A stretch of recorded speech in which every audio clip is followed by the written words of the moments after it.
Welcome to the Pride of Detroit PODcast, prideofdetroit.com, Pride of Detroit on X, Pride of Detroit on Facebook.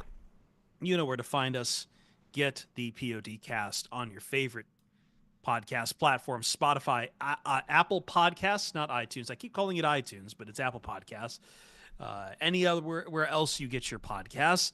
And always be ready for us as we come to you live on twitch.tv/Pride of Detroit and youtube.com/@Pride of Detroit for all the Detroit Lions news and other ramblings from around the NFL. On today's episode, we will be doing buy or sell from the owners' meetings because we love this little game of buy or sell with, I believe, 5 storylines, if I'm looking at the sheet correctly, that have come out from there.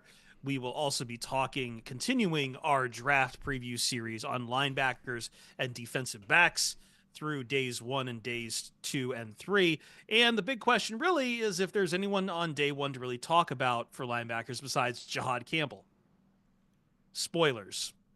I'm not going to spoil it, but you probably know that answer.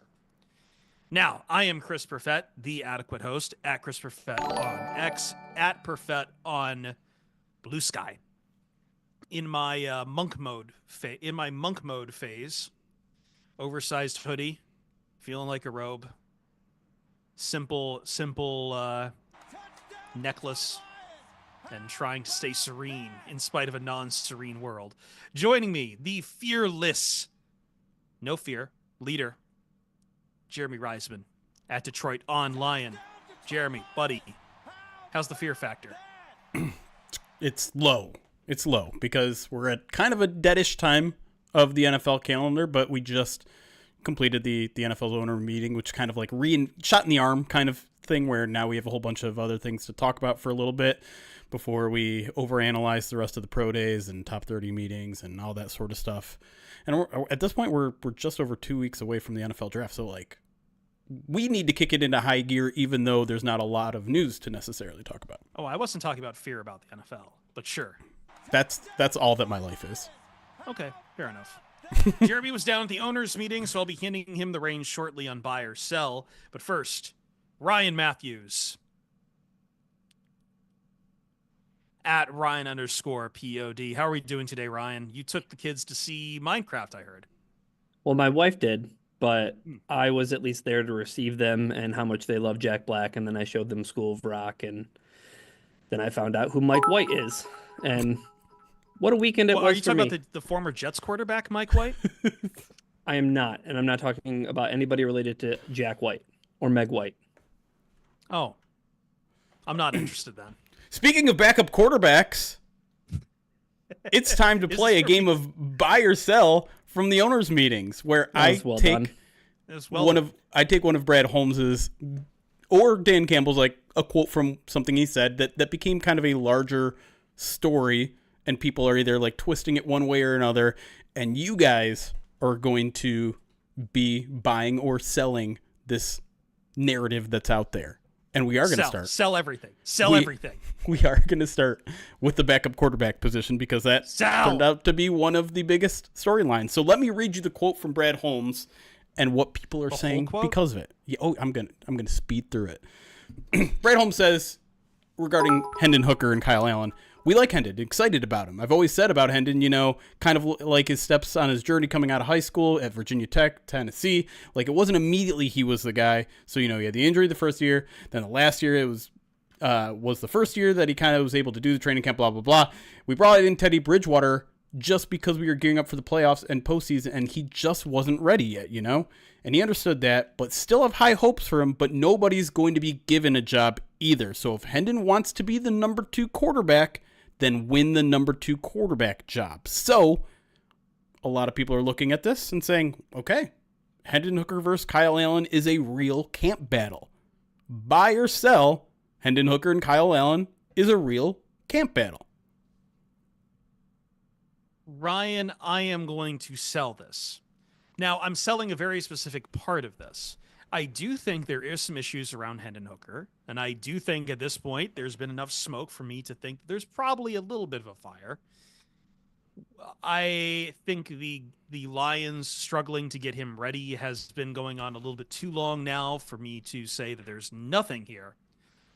However, why I am selling this is because he will not be doing a battle with Kyle Allen. I do not think Kyle Allen still poses much of a threat in that regard. As we had talked about a few weeks ago, if there's going to be a quarterback to push Hendon Hooker, or like, because the thing with the battle is I have to accept that at some point Kyle Allen might win.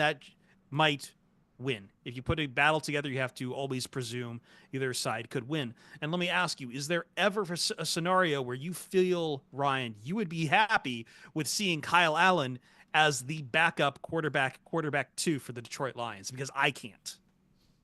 I don't know if I'd be thrilled with it, but I don't know. Does your answer to this question change if I say Kyle McCord or no?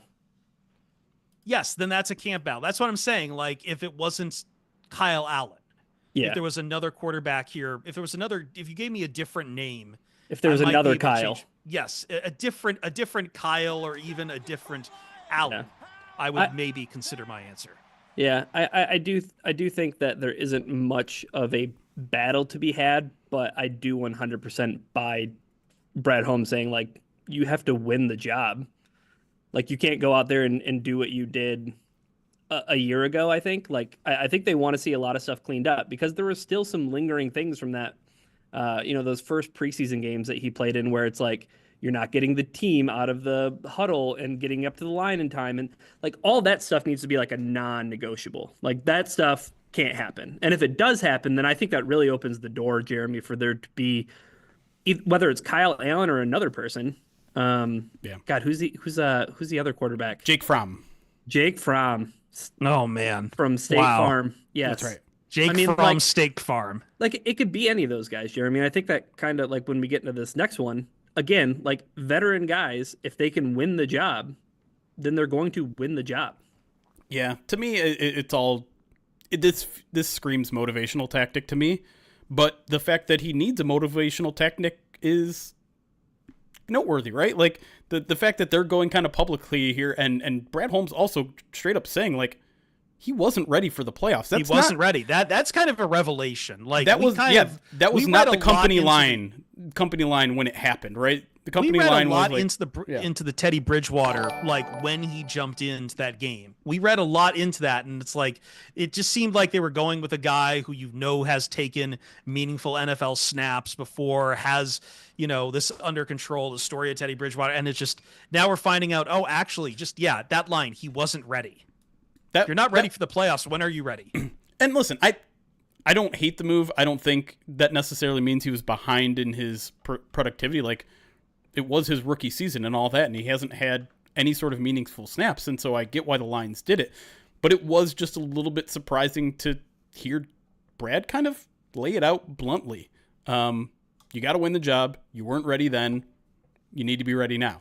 And nothing wrong with that, but I'm kind of with you guys where it's just like, but there's no actual competition in the room right now, so you got it. So are you sliding into home plate again, Brad? What are you doing here? Right.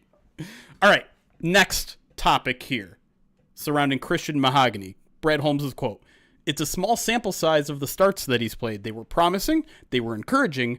We do feel like he has starter-level ability, but he's still a young player. So we will need to make sure that he has competition, and it's part of, we bring back Coyote Aushika, we'll still be looking at possibly adding another veteran to add, and you still have the draft. So buy or sell, Christian Mahogany is not being given a starting job. They're looking for legitimate competition, and he might not start." Go ahead, Ryan. You start on this one. I'll buy it, just because I think that there were, as Holmes pointed out, there's just a limited sample size of, the stuff was encouraging. However, there's Netane Muti. Talked about Coyote Awashika in this quote. I think the most interesting part of this quote is we'll still be looking at possibly another veteran to add. Yeah. So what do you think of the guard market right now, Brad Holmes? Because are you still waiting for that thing to settle out some more? Like, are you Will Hernandez, baby? Are you? Oh, Roy Lopez, the connection, right? Mm-hmm. That was the most like revealing thing to me. I do think that Mahogany probably has the inside track. I would be surprised, Jeremy, if on day one of training camp, if he wasn't out there with the starters, if he wasn't with the first unit. If he wasn't with the first unit, I'd be a little bit surprised by that. Yeah, I will tentatively buy this. I think right now, if you look at the roster, like I don't likewise, it's who's on the roster. I don't see really pushing it because like to say he has a small sample size of starting snaps kind of speaks to Coyote Awasika as well. So I do put a lot of merit that either they want to add through the draft. I just finally pulled up I was pulling up kind of the guard market right now. I mean, there's not a ton of great options out there.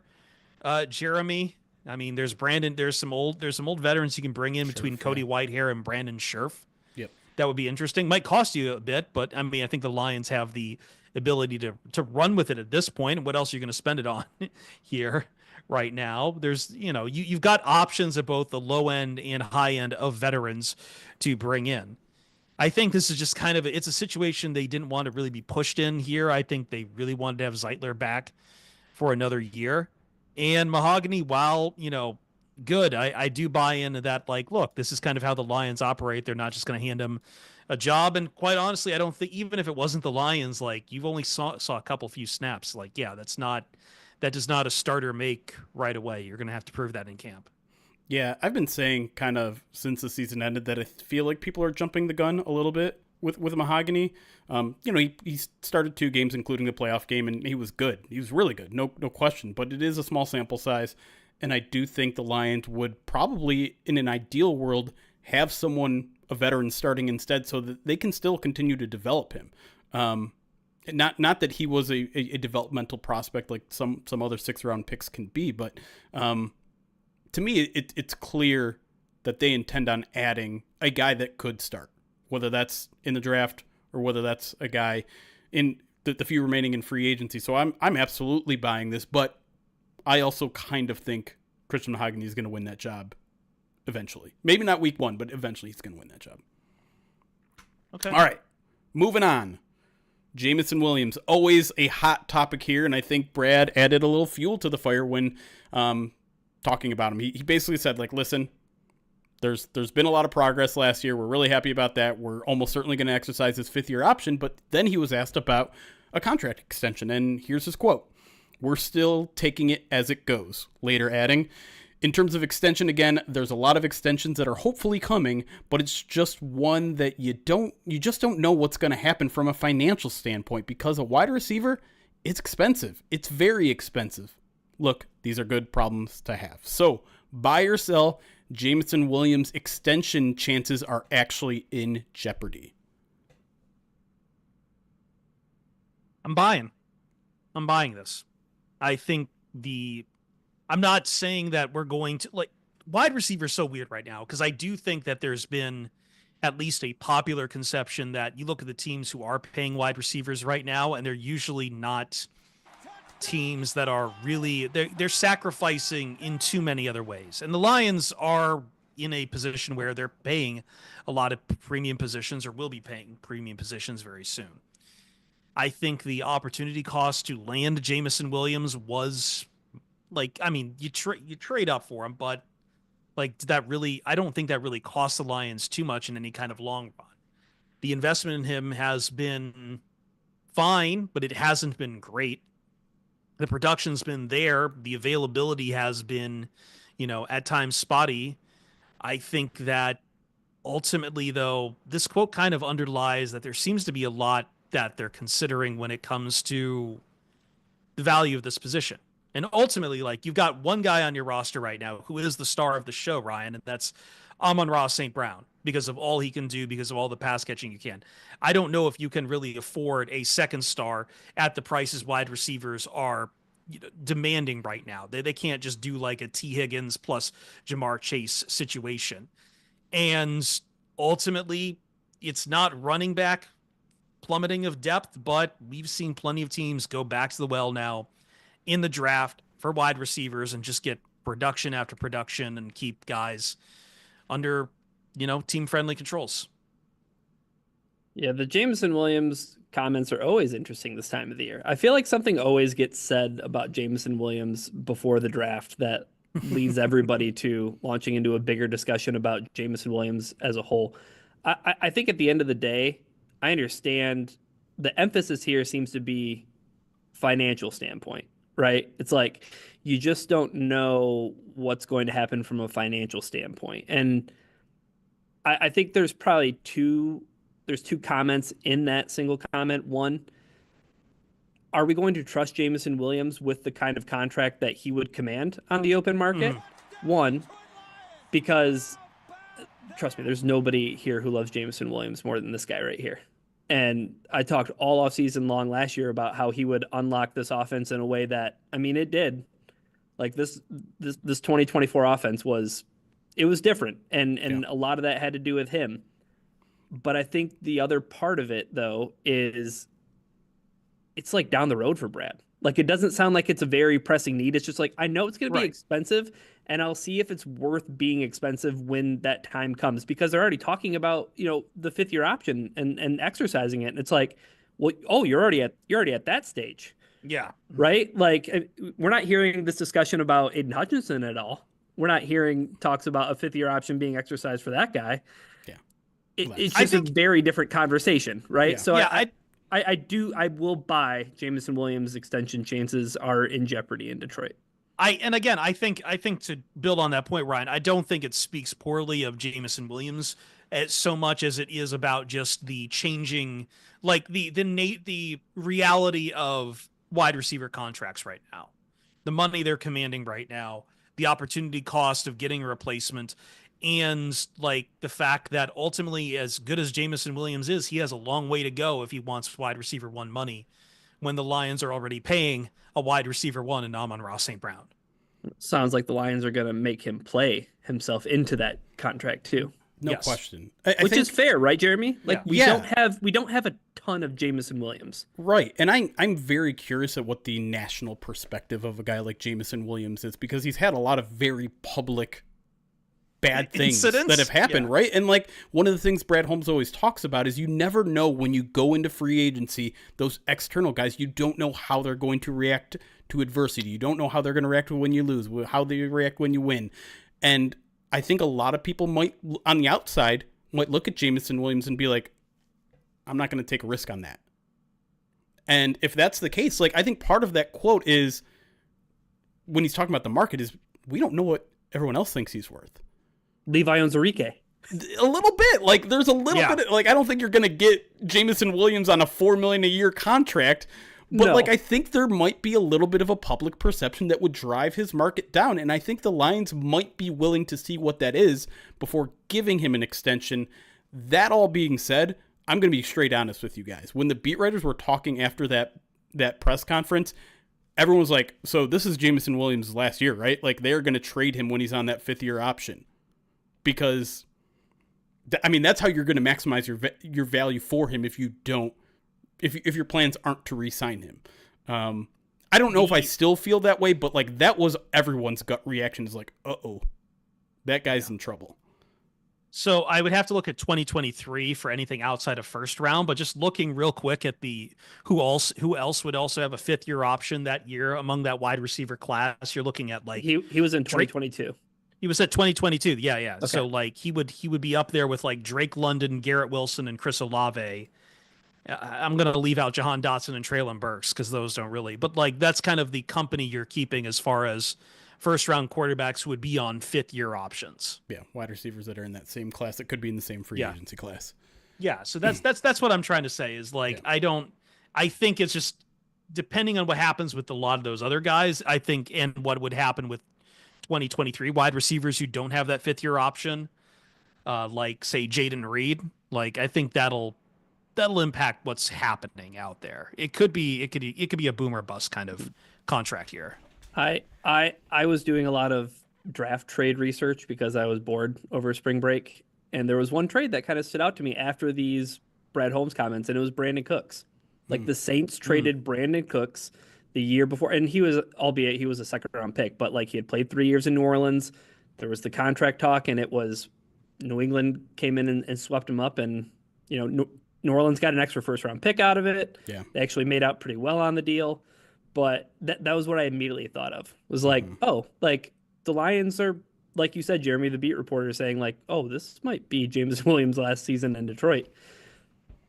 Yeah, it's an interesting thing. Let's move back to the offensive line. Let's talk Giovanni Manu, another big storyline out of this week. Dan Campbell here talking says you're gonna do your best to let these guys compete at offensive line and see where they're at. I mean, do we try Manu at guard? And then it was later asked, okay, did he play a lot of guard last year at all? And he said, certainly it was only on scout team and it wasn't a lot. That would be, you're going to kind of take a leap of faith and push those reps and see if you can grow for them, or do you do that? Or do you keep him outside? Those are just some of the thoughts I've had. Buy or sell Giovanni Manu actually getting significant guard reps in training camp and maybe potentially moving to guard. Ryan, I guess you're up first on this one. Oh, so. I'll buy it. They did it at Colby Sorsdal. You know what I mean? Like, at a certain point, it's like you have to find out what this kid is going to excel at. And if it happens to be guard, great. Now, obviously, the cautionary tale is what's happened with Colby Sorsdal, right? It's like, okay, so this guy just either he couldn't make the transition, because, again, you're kind of comparing there's some interesting comparisons that can be made. There's like William and Mary guy versus a guy who's coming from Canada. It's like, is the talent going to translate? Was the level of compete the same?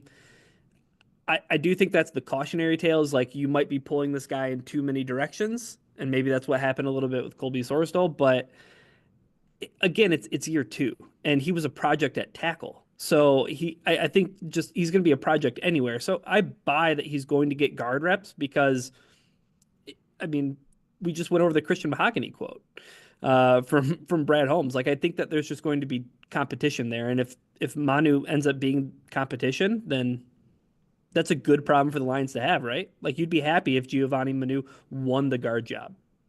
Not saying it's going to happen, but like if it did, you'd be happy with that. Yeah, that's good production. I'm hedging.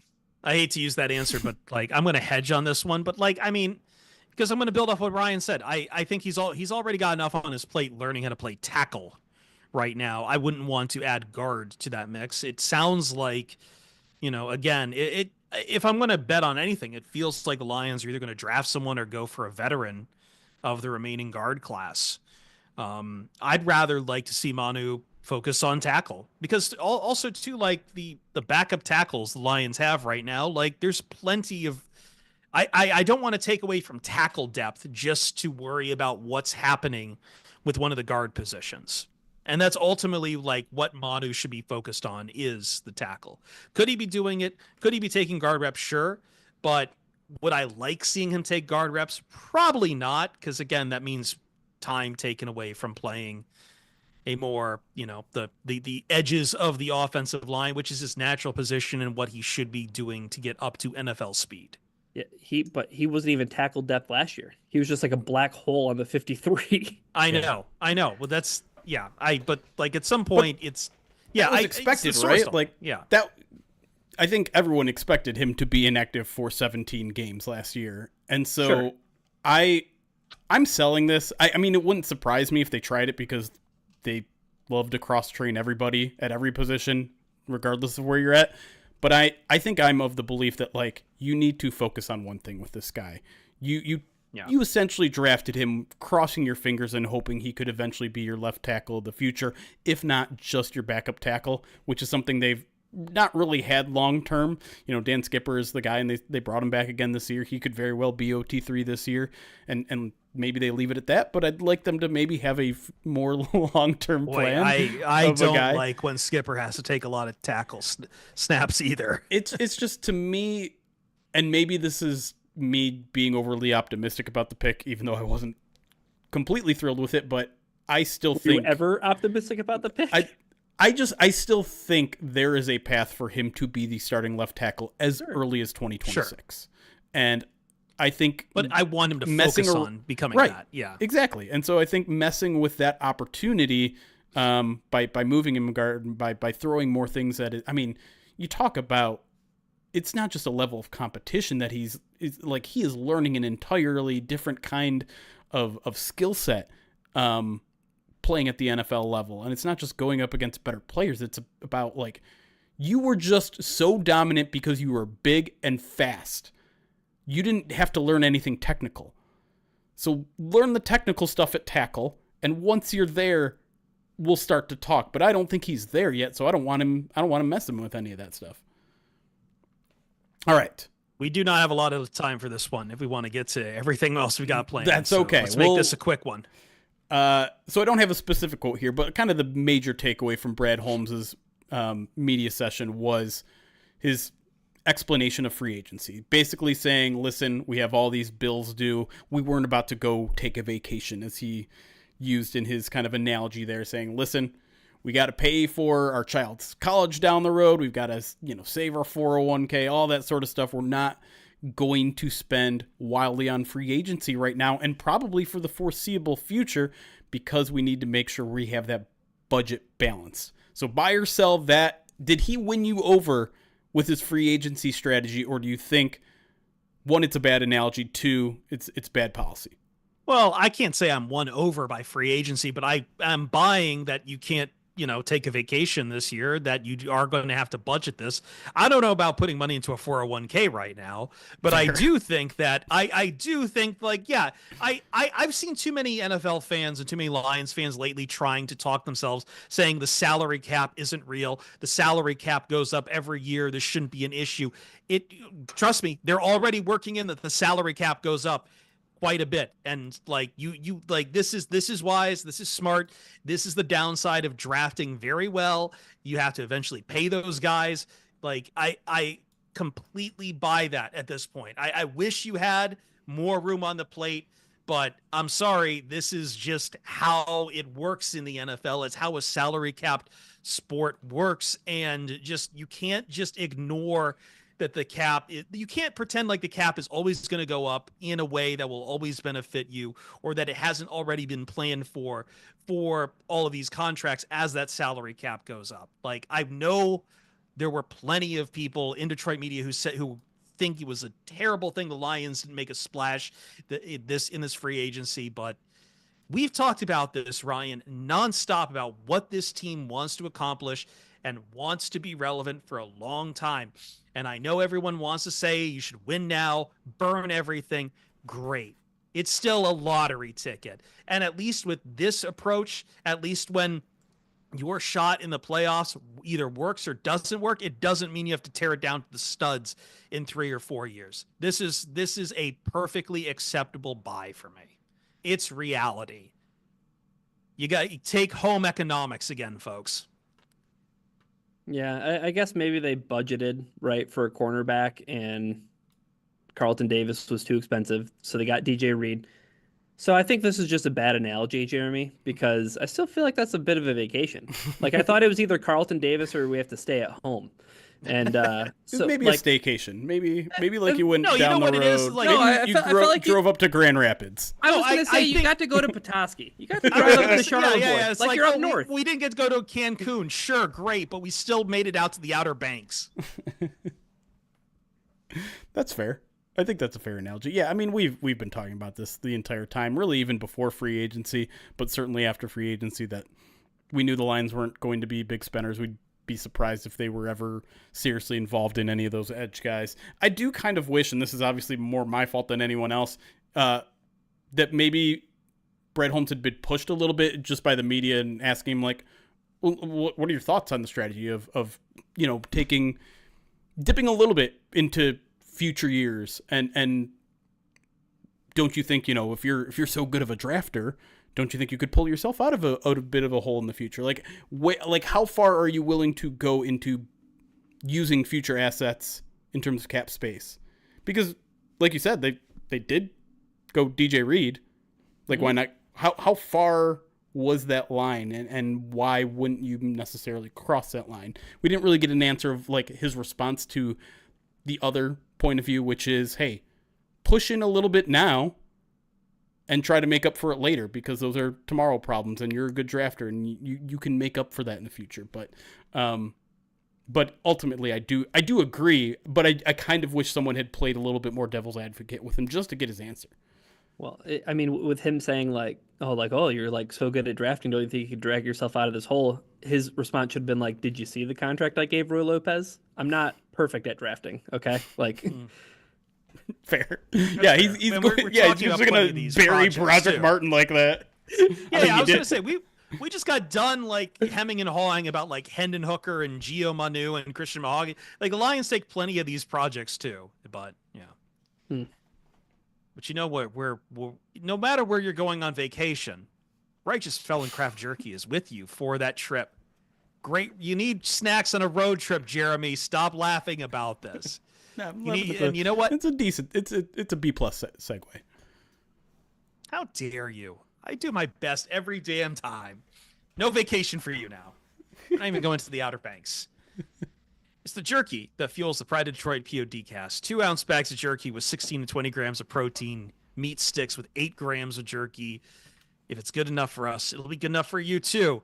Righteous Felon is based in Westchester, Pennsylvania. They use locally sourced all-natural Black Angus beef, and they pride themselves in superior quality, revolutionary branding, and unique flavors that go beyond the stereotypical jerky offering. And as far as I am aware, they are not being tariffed as of yet.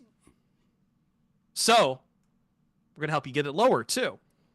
RighteousFelon.com. Use the promo code POD15 at checkout. You get you 15% off your order. Save you some money for whatever days happen to be coming ahead. That's promo code POD15 at RighteousFelon.com. Grab your box, grab your jerky, and chew on it as you wait for the draft. And when we come back on the Pride of Detroit POD cast, we've got a lot of draft talk to do. We're talking linebackers today, and we're talking defensive backs, safeties, and corners.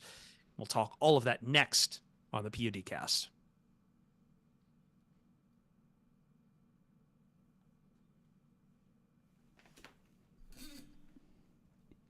Man, there must be severe grade inflation where people are complaining about a B+. You need higher these days, Ryan. I wish you had on Tiki Tuesday. I wish I had brought you in on this because I was going through people complaining about not getting into certain colleges. Oh no, the kid who wrote the I saw that essay.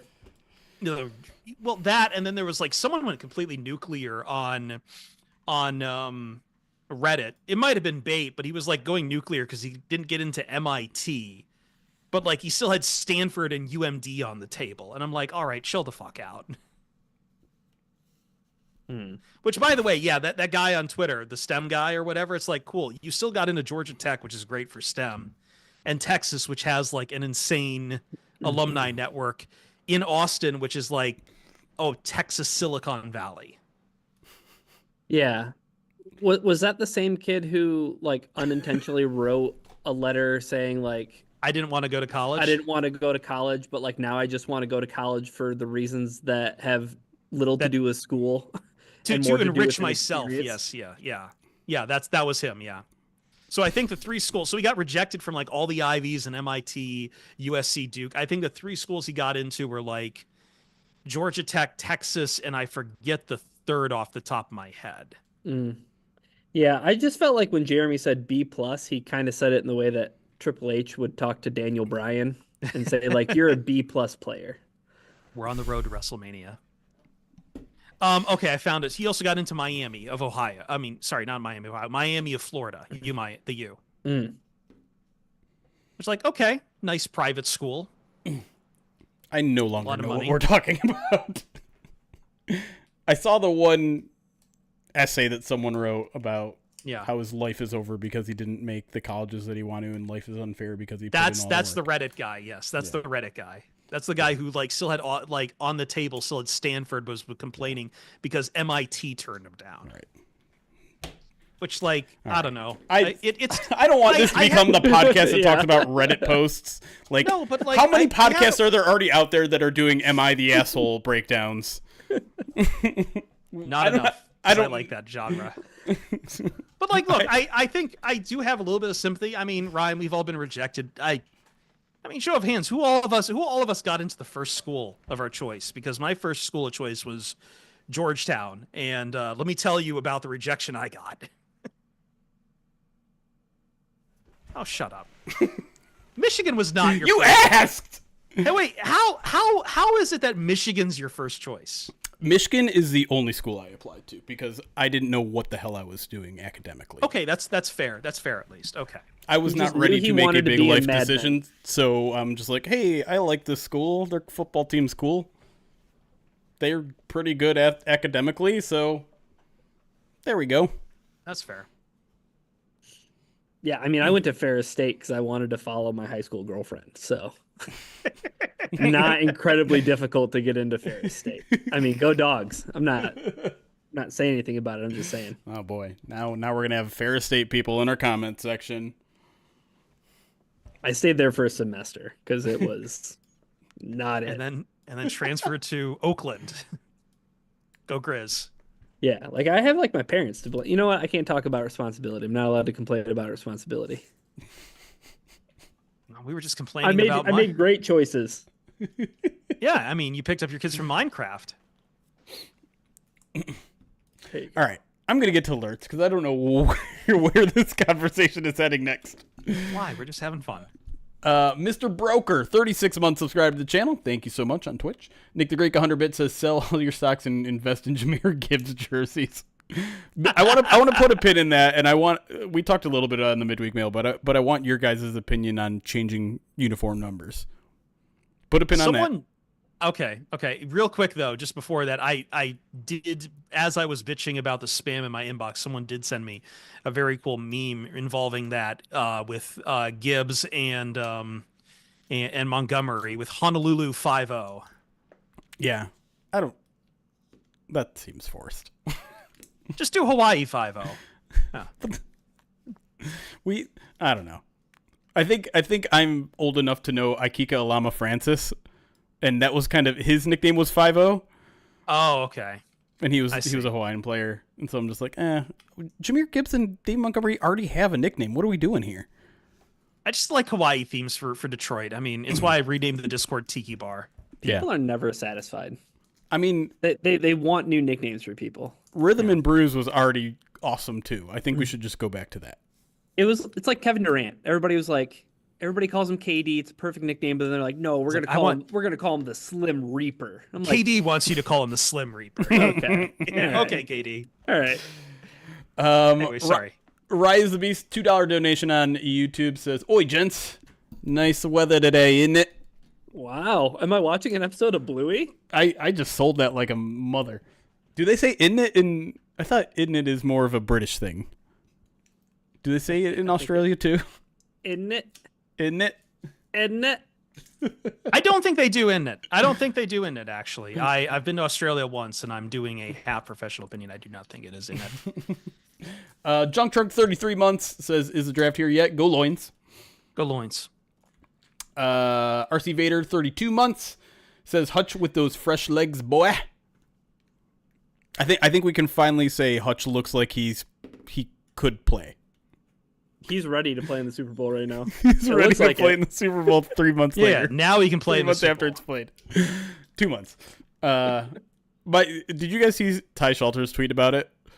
Yeah, it took me a second to understand it, and then once I understood it, then I thought it was funny. It's a fantastic tweet because I always forget the guys. Jimmy Chow or something, the guy who talks about Lions injuries on Twitter. Oh, David Chow. David Chow. No, that's the national guy.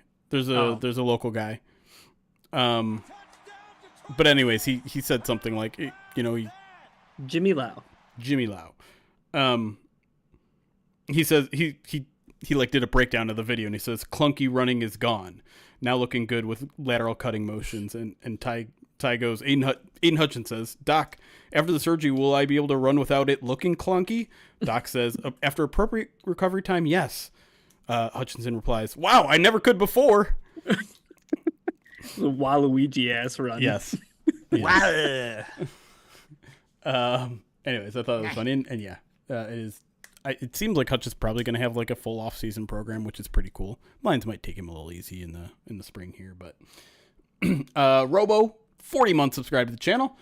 OB Sandwich Maker 100 bits, appreciate that. Nick the Greek another 100 bits says sell everything, Sal. JB 12 months subscribed, full year subscribed to the channel. Love you guys so much, genuinely just one grape. Chris is always at damn near half volume compared to Jeremy and Ryan. I turned it up. I don't know about that now. You might want to check now, but I know you're always really high, but my processing on the audio kind of levels it all out. But I also started this podcast. I always turn my mixer down because usually I'm blowing out my audition when I have to record my soccer hits for Fox Sports Radio. So I forget to turn it back up. Some people watching the YouTube VODs were complaining before that I was too quiet before. And so I actually turned myself up recently, like 2 weeks ago. So I hope that's better. But anyways, here's what I'll say is all the levels are generally fixed by Chris when it comes to the podcast feed. So you can always. I am a leveling master. There you go. Rise of Beast, another $5 super chat. Says, sorry guys, I can't smoke until after my photo shoot Tuesday. Let Jeremy fill you in if he remembers. And I'm losing my mind. Rye, good luck with the, let's just say, colon photography that you're undergoing tomorrow. It's tomorrow, right? Oh, it's the same photography. You said Tuesday. Is Rise the Beast my dad? Because I'm pretty sure he's undergoing the same photography on Tuesday. Yeah. Good luck, man. I'm not looking forward to it myself, but I'm turning 39 in a couple weeks here, and so it's you got another on 10 the horizon years to go or so. I think you're supposed to do it at 40, aren't you? Or 45? No, it's trending younger from what my dad was telling me, but I don't think he said because we're the same age. He's like, yeah, you've still got another 10 years or so before you have to really do it. I got mine done last year. Nice. Yeah, and you're just a zygote. Wasn't great. The actual procedure. Yeah, it's fine. All the. You fall asleep and then you wake up. Is it the drinking the clearing out liquid stuff that is more annoying? Never has my body felt more like a facility. I'll put it that way. Anyway. All right. Continue to move on. Steel Lions, 27 months, says 3 Twitch babies. Go Lions. The loins. Triplets. Laser Mouse, 20 months subscribed. Appreciate you. Wizard, 49 months, says got to see Torque walk it off, and it was good. It was a good day. This is the part where I am happy to announce that my Detroit sports curse is gone. Mostly because Did you buy a Torkelson jersey? No. My jersey curse is probably still there. I haven't touched one in a while. But I did start my free trial to FanDuel Sports Network this weekend in honor of April and the D. Okay. Yeah, I think I saw you looking for answers for something. Yeah, because it's dumb. Shocker. Yeah. I did it through FanDuel's website rather than through Amazon Prime as an add-on. What a nightmare. And now I can't link those two accounts, so I can't watch it through Amazon Prime. So I don't have the FanDuel Sports app on my TV, so I have to open it on my phone, cast it to my TV, and I know that adds at least a minute delay, so I'm behind everybody, and that sucks, and I'm just... It's stupid. God bless being out of market and having MLB TV. But I did watch the full Pistons game yesterday, and they did lose. But today, I tuned in only for the bottom of the ninth. I got home from some disc golf this morning and tuned in immediately, saw the entire bottom of the ninth, in which the Tigers overcame a 2-run deficit and won on a walk-off. I think it just proves that your curse takes time to develop. And, when you come in that quickly, it's not enough to get the... you did say it's also on a time delay, too. What does that mean? It means that there was even less time for the curse to take effect. Theories. Hypothesis. If the Pistons get swept in the playoffs, then you can blame me. I might genuinely lose my shit if this team gets swept by the Pacers. Oh, if they get swept by the Pacers, trust me, they hate each other. Players got suspended. Yeah. Suddenly it's like, we're suspending Wade Cunningham for 7 games. Don't you mean Kate? No. It's Wade now. No. Is this a Stephen A thing? He got the name wrong. Which I am. Wait, what? Yes. Wait, you didn't see this? He tweeted him. He was talking about some college kid, and he's like, He reminds Ladies me and of gentlemen, Wade just in Cunningham. case you did not know, this brother from Florida Gators basketball, his name is Walter Clayton Jr., and he is something special. This brother is the real deal. Reminds me of at Detroit Pistons big-time guard Wade Cunningham. Like the C and the W are not close enough, and so he just loves attention. That's what I think that is. Yeah, I'm going to give either a brain fart or like text to speech screwing with it, but still, how do you not check right before you hit send? Well, Adam Schefter. Is there anybody that uses check, the Twitter edit button more than Adam Schefter? No. What was the recent Lions tweet that he put out there that I literally I get notifications every time he edits a tweet, so I got it like 4 times for that one. Oh man, what was it? It was bad. It was bad. What was it? I think it was a jersey number change. It was the jersey number change. I don't know. Was it Simjit? Simjit. Just like instead of climate, I think. This is why I will never bow to the edit button, because it'll just make you sloppy. I always screenshot it too, so I just have like a graveyard in my Google Photos. Like if I search Adam Schefter, I can find a graveyard of like bad tweets. I mean, it saves the former versions of the tweets. Oh, it's true. Like you can view them on the app. Simjit instead of coming. Simjit season. He did it twice. Like you got double alerts. Yes. He did it twice wrong. I mean, I get that. I genuinely hate. Let me tell you, man. When you're fat fingering a phone, you start to make one mistake, it just starts to spiral out of control. I don't. Red Wings brawl. Let's go. By the way, thoughts on Ovechkin? It was kind of wild that he did it in the exact same amount of games as Gretzky. Yeah, I think it's wild that. Yeah. It also, like, you know. It's in an era where goalies can go to their knees. Oh yeah, it's like a whole other topic of discussion. Like, did you see the tweet that I put in the off topic, Chris, about the adjusted, career adjusted goals and like how many Ovechkin would have? Man, I really wish I would seen this, because one of the shows I worked on today, one of the guys immediately started launching into like literally within like it happened at like I think I forget when it happened, but it was like close to the top of the hour. One show was about to break. This show was just coming on the air, and the first things out of his mouth is like saying, "Slow down. Wayne Gretzky's still the GOAT." And I'm like, okay, man. Okay. I did find it really, really strange for how long they stopped the game, though. And like they bring out Gretzky, rolled out everything. Like Gretzky's talking to him and saying that he's going to be the first person who shakes his hand, and then Ovechkin has to have it. I'm like, it's a 2-1 hockey game. Like, not that it's an important game, because like a lot of the memes were like, only Alex Ovechkin chasing the goal record could make me watch a New York Islanders game. Like, and then the Islanders Twitter account had the best like goal update where it's just like 2-1 Isles. right. Like Washington goal. Yeah. I did enjoy who was the goaltender coming up, and you know, because he was the last one in the to shake his hand, the goaltender who gave up the $8.95. Was it Sorokin? Because he was the only goalie in the NHL that Ovechkin hadn't scored on, and it was it was kind of impressive, because it like they played in the same division. That's so it was Sorokin. Yeah. Yeah, he was like the only goalie that like Ovechkin had played that he hadn't scored on. Do you think he threw just so he could be like a trivia answer in like 10 years? I don't know, man. He shot that thing from like the far side of the circle. Like that was a heater. I mean, you do get remembered as that person, right? Yeah. Right. Yeah. I mean, obviously, it's not a good thing as a goalie giving up a goal, but no, but he's also like a good goalie, so like. So yeah, like, maybe I'll just let this one in.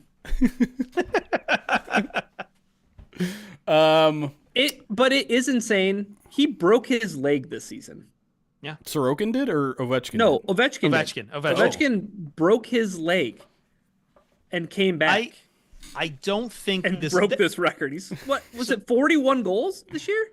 This was the other thing. Wild. This is why like this guy with a broken leg. Yes, I'm gonna complain again about this guy on air, and I know he won't hear this, but like Like he's also like he's then like because I feel like Jeremy, I feel like whatever Ovechkin ends because he's probably playing for another 2-3 years. Whatever he ends at 900 plus, that's not getting broken. That's what they said about the Gretzky record. Sure, but again, like, but then he like comes up and he's like, oh, there's a little guy out there called Connor McDavid, and I'm like, Connor McDavid's 500 plus away. By the way, I think it's funny that you're like, oh, I wish I had seen this adjusted goal thing so I could have like someone who's like old school like that. If you show him an advanced statistic like that, he's gonna be like, okay, Mr. Nerd Stats. No, okay, but like, well, first off, he's I don't know. Like it was already an argument with two other guys on the air, and at least I was holding my own, saying like, hey, I do think we undersell goalies in the NHL have completely changed from when Wayne Gretzky was doing this thing. Like, and I think that is like bigger. You cannot like when Gretzky was like scoring all this stuff. First off, that's not even who Gretzky was. He's a guy who's a facilitator. It's like the assists are what is really about him. But like then it's like cool, man. It was also the time where the most scoring ever happened in hockey. Yeah. Also, a lot of Gretzky's assists are come on, like second assist. That's score. You know, that's like score inflation. That's box score cooking. Yeah, 100%. Like they talk, like Nick Wright was talking about it with Michael Jordan, and he was like, the year that he won Defensive Player of the Year, he was like, there's a game up on YouTube of like, oh, Michael Jordan's 10 steal game. He's like, he had 6 steals in the game. Like, go back and watch the video. Like, he got 6 steals. Like, and then I think it was like Tom Halberstraw or something. He wrote a book, and there was a section about that season. It's like, I watched like a 4-game span where he supposedly had 16 steals and he actually had like 7. Like there were games people don't talk about box score cooking, but it happens in every league. I mean, the only one that it's like impossible to do is in football you can, but yardage you can't really mess up. Tackles is where it happens. Maybe passes defended too, or also sacks. Like, did you see that podcast that Chris Long where he was talking about like how NFL players like because they turn in their sacks? Yeah. So like there will be players who will pay money to be like let me get that half sack. Yeah. Like I'll pay you like $10,000 right now if you let me get that. Like I'm in a contract year. Right. And he's like bonuses. That stuff actually happens. Of course. Yeah. I think I remember someone telling me a story because I wasn't covering the team in person before of like Indomik and Sue being especially strict about that. Like always about complaining. Sacks? Yeah. Always complaining about his stats and sacks and TFLs and things like that. Yeah. So you can, but like something super subjective, like a basketball assist. Like it's like how many dribbles really, how many steps, how long can you, because they always say like John Stockton's numbers were super inflated, and like Rajon Rondo in Boston, like he averaged way more assists at home than he did on the road. And it's like it's fascinating. This is why fantasy football is rigged. Okay. I do have a list cast from someone if we want to get to that at some point. Sure. We can take that now. We can get into number changes if you guys have takes on that. We could skip jersey number changes if you don't want to talk about it we can do both. Let me see if this is up your alley. Otherwise, we can I can send the points back. Thomas J. Hutchins asks, if you were each to make a movie, who would your male and female leads of choice be? Bonus if you know what genre you would do and what the story would be. Are you asking me to write a screenplay right now? And cast it? So I know what I would adapt. The problem is I'm not very good at actors or actresses' names. I'm terrible at it. I'm beyond terrible. Like, who would play yourself? The chance... What's that? Is he asking who would play yourself? I don't think so. No. We're making a movie of our choice and drafting I know Ryan's male lead immediately. Yeah. Who? Batman himself. Oh, Michael Keaton? Yeah. Oh, man. At his advanced age, or do I get him in his prime? What, he can't act anymore? Is that what you're saying? No. How dare you put that on me? How dare you put those words into my mouth? You watched The Founder. You've seen The Founder. People have seen I The have. Founder. They know Michael Keaton still got his fastball. That movie probably came out 10 years ago. Yeah, it's been a while. Yeah. People saw Birdman. I am going to, can I like, I'm going to go really off the reservation a bit. I've at least got part of this down, and I do need to think of a actress lead still, but there is a fantasy series from the 80s that I love. And like, if you like fantasy at all and you haven't read this book, please do. It is called The Black Company by Glenn Cook. And like, of all the fantasy stuff that has gotten adapted, Wheel of Time, Lord of the Rings, like I really want Black Company to get adapted because it's a military fantasy series. It's dark fantasy, like it inspired a bunch of stuff from like Bungie's Myth series, which ended up like inspiring all of their stuff they did with Halo. Like any kind of dark fantasy, like Dark Souls stuff, Black Company is like a touchstone for it. And I would say I either want Javier Bardem or Pedro Pascal to play Croker, who's like the company medic, who is the chronicler. It's like told in first person by an unreliable narrator, who is the company surgeon named Croker. Nicknamed Croker. And I would either go, yeah, Javier Bardem or Pedro Pascal. Now I do need a very good female lead for the lady, who is like a sorcerer queen that like gets in like these, because that's the thing, is like they're normal like human being medieval soldiers, but they're caught in these politics of these like godlike sorcerer kings. Zoe Saldana. Has to be dark hair. But yeah, I think Zoe Saldana could work. Yep. I like her. I determined that I'm just gonna have two male Okay. actor. It's gonna be Actually, yeah, Zoe Walton Saldana Goggins would really work. and Michael She's got Keaton. that pissed off face. Sorry, Michael Keaton. I'm sorry, Brian. And Walton Goggins. Oh, He's hot. He's hot right now. So I love Walton Goggins. I've seen a little bit too much of him in the most recent season of Righteous Gemstones. You have?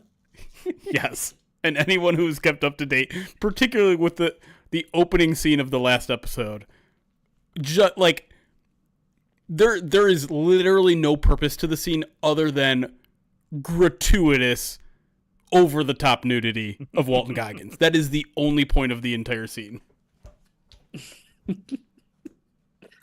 I still need to watch Vice Principals. Like I never watched Vice Principals.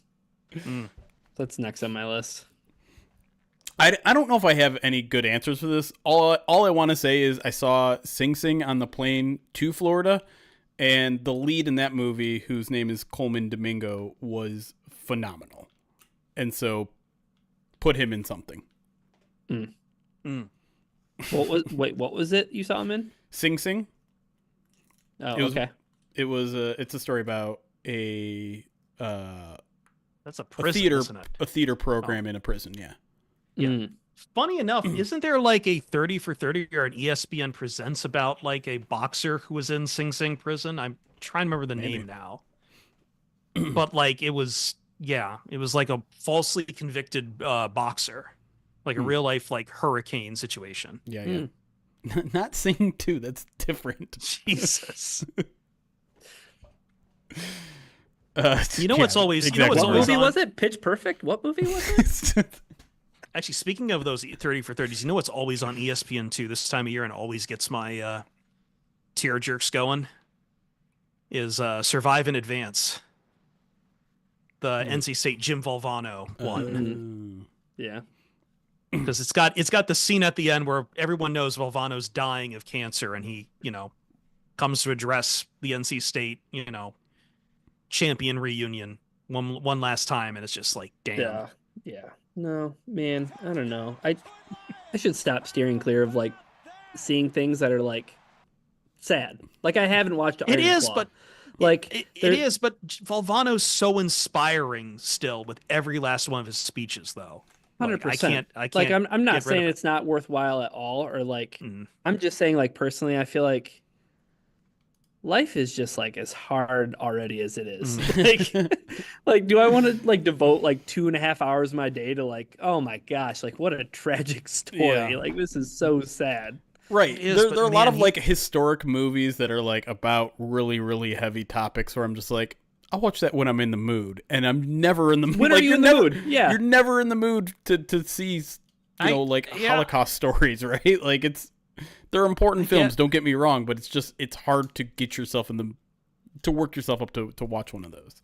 Yeah, I guess I just in this particular case, like just every time they cut to Valvano doing one of his inspirational speeches, it's like is the one thing you just cannot be cynical about, and it just frames everything greatly. Yeah. That like death really is a part of life, but it's also something his words can overcome in that regard. And just I mean, they always play the speech during the ESPYs and everything.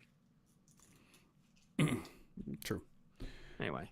Shredder's Rage, thank you for the 20 months. Subscribe to the channel. RGA, thank you for the 20 bits. Says Jalen Milroe accepting invite to the draft. Thoughts? I guess he's like the one person that thinks there's cool things to do in Appleton because he's going to be there a while. Is Cam Ward not attending either? I don't think they haven't released a full list. Because I know like that. Shadur is not. Shadur's already Shadur and Travis Hunter. I don't know about Travis Hunter, but I know Shadur Sanders has already said he's not attending. There's like a non-zero chance that Shadur Sanders would go, because why would he ever want to end up with egg on his face?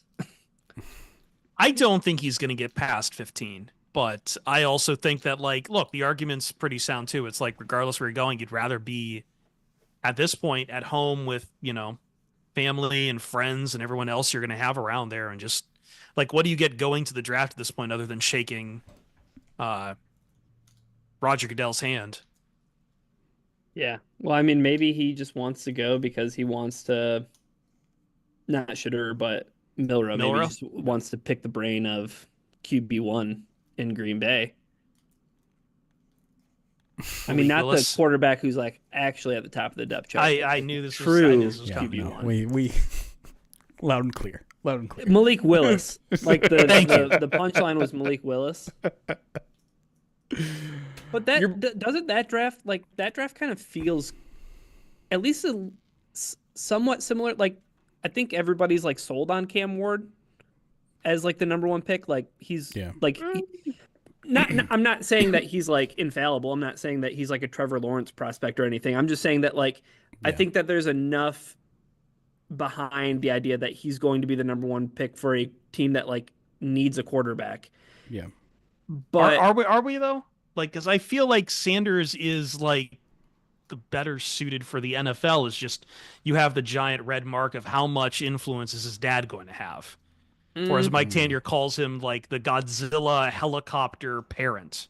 I don't think his last name or his situation as Deion Sanders' son has anything to do with him not going number one. I just think Sanders is set up better for success as being a pocket passer. I don't think he's particularly good with that, honestly. I think he took I mean, obviously his offensive line is terrible. But I also think like crap ton of sacks. The effects, the things I see Cam Ward fail to do is just I'm not going to get out of my head when he was playing NC State, where he shrugs a defender and then stands in the pocket, tries to deliver the play, and has completely forgotten that defender still exists. That defender gets back up off the turf and sacks him from behind. Like that's, I mean, but there's like plays like that with like, I feel like all these quarterbacks, like I saw Jackson Dart like poop his pants like multiple times in a game. I think it was Brett Whitefield's in the chat, and I know he's a big Jackson Dart guy. Careful. But like, do you guys do fine. Take? Was it the Kentucky game? It was embarrassing. Yeah. Like it was awful. It was not good. Like you guys. And I'm not saying that like that one moment is like who that player is going to be, but like there were like that 2022 class with Kenny Pickett and Desmond Ridder and Malik Willis. Like it's like we're trying to give quarterbacks to teams who like quote unquote need quarterbacks, and it's like, oh well, one of them ends up going in the first round, and then Desmond Ridder goes in the second round, and then Malik Willis goes in the third round. So like I don't know if we're just like trying to talk ourselves into like quarterbacks, but like when I see 3 go in the top 10, I'm like, I don't see that happening. No, not this year. I think, Ryan, the fact that everyone has their own pick this year is a big, like, when does that happen anymore? That every team has their own pick in this draft. In the first round they do? In the first round, I mean, yes. everyone has their own pick in the first round. And I think that is a really big tell as far as how teams are viewing this draft. Like, there's not a lot of. I'm not even sure Tennessee's taking a quarterback as their first pick. And I know they're in love apparently with Cam Ward and sending the film group out there. So, I mean, maybe, but like, I don't know. You've got two really good prizes in Abdul Carter and Travis Hunter sitting at the top of this draft. And after that, I just don't think these guys would be great quarterbacks in any other class. It's wild to me that in our Pride Detroit community mock draft, which always is a little bit off of convention, that Abdul Carter went like 6. No way. No way. Yeah. No way. No fucking way. And I think people tend to go a little bit too needs based in that. But yeah, Abdul Carter is going 1, 2, or 3. Top three. But I mean, I don't know. I think it speaks to what Ryan was saying, which is we're just like the Patriots, they need a quarterback. The Browns, they need a quarterback. The Titans, they need a quarterback. Like we gotta slot them with quarterbacks when it's the one position I feel like everyone at least can talk, or at least tries to talk. It's a position they know, and it is a league that has sold itself on quarterback is the extra most bestest important. So we kind of gravitate to it every year. It's pretty damn important. It is.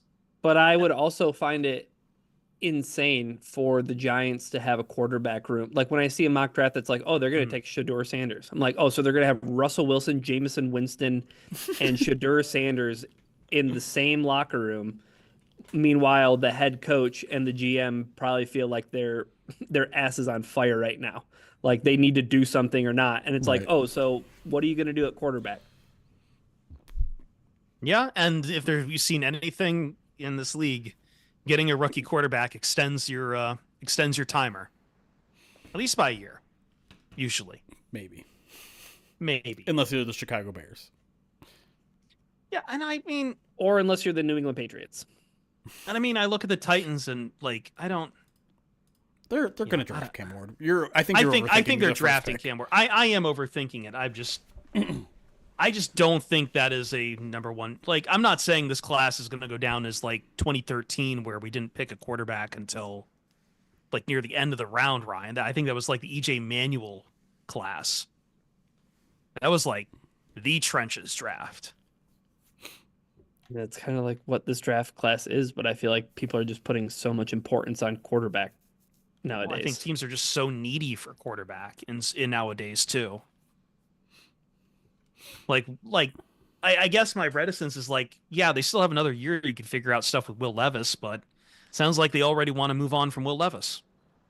I think everybody's seen enough Will Levis. Yeah. Yeah. All right, let me get back to a couple alerts here, and then we can talk jersey numbers. I don't know. Now I feel like we put it off. We can talk jersey numbers quickly, and then we can jump back into it. Okay, Nick the Greek 100-bit says, why did I listen to Chris Perfett for investment advice? Not sure where that's coming from. 2 months from Vezun says, what's up, POD? Any day2 offensive line prospects you like in particular? Sorry, but I'm going to make you wait a week, because next week we're talking about trenches. We're going to talk offensive line and defensive line, and that's pretty much probably going to make up the entire podcast, because I don't suspect we'll have much news to talk about. So we'll talk about offensive line, probably the first segment, defensive line, the second segment, and we'll do day 1, day 2, day 3 for all of those. So. I can't wait until we get into this segment and everyone whines that we're not talking about offensive linemen. Just like they did last week. It's like, why are you talking about wide receivers? Why are you talking about running backs? Oh, no. I think people think we should be talking about offensive linemen. There's a reason why we're saving those for 2 weeks out, because that's the biggest position of need on both sides of the ball. Thomas J. Hutchins, 26 months, says Ryan's female lead in a movie, really trying to settle this group argument. I'm not sure. I'm not sure what that means. Oh, like picking a female lead from a movie? Just pick an actress you like. After watching The Curse, it would just be Emma Stone. Fair. And then your boy Maroc, which will lead us into jersey number talk. 35 months says 35 months for Branch's new jersey number. No? He hasn't changed that yet? He has not. But we got some big name jersey number changes. So much so that it made national news in a way that I don't think jersey number changes really ever does. But in the world of fantasy sports, Jahmyr Gibbs, Jameson Williams changing jersey numbers. It was one of our most read things on the site too. Jamo gets his number 1 that he wanted from literally minutes after Jeff Okudah getting traded. Right. If you remember, he immediately went on Twitter and was like, tweeted about it. Give me that 1. Yeah. And then Jahmyr Gibbs goes from 26 to 0, and then minutes after that, proudly proclaims that he's always hated 26 on Instagram, which I thought was really funny. And then obviously because Terrion was 0, he changes to 6, which was a nod to the wide receiver out of Alabama who passed away last year in a car accident. Last year? 2 years ago, maybe. I forget the kid's name. Drafted by the Vikings. Oh, he was the cornerback, right? Was he a corner? I thought he was a receiver. Is it Kyrie? Yeah. I thought he was a receiver. Anyways, that's kind of the biggest. Kyrie Jackson. Oh, he was a corner. I don't know why I thought he was a receiver. Because there's another Vikings receiver who was doing dumb things in a car. His name's Jordan Addison. Maybe. I would not say Kyrie was necessarily doing dumb things in the car, though. No, but yeah, Jordan Addison. He certainly was. Anyways, other Tim Patrick goes from 17 to 12. Al-Qadim Muhammad goes from 69 to 96. Broderick Martin goes from 96 to 99, which I know some people were reading into Zadarius Smith not coming back because he's 99 now.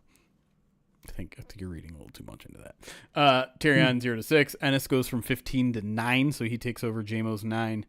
Maurice Norris goes from 40 to 26, so he takes Gibbs' number.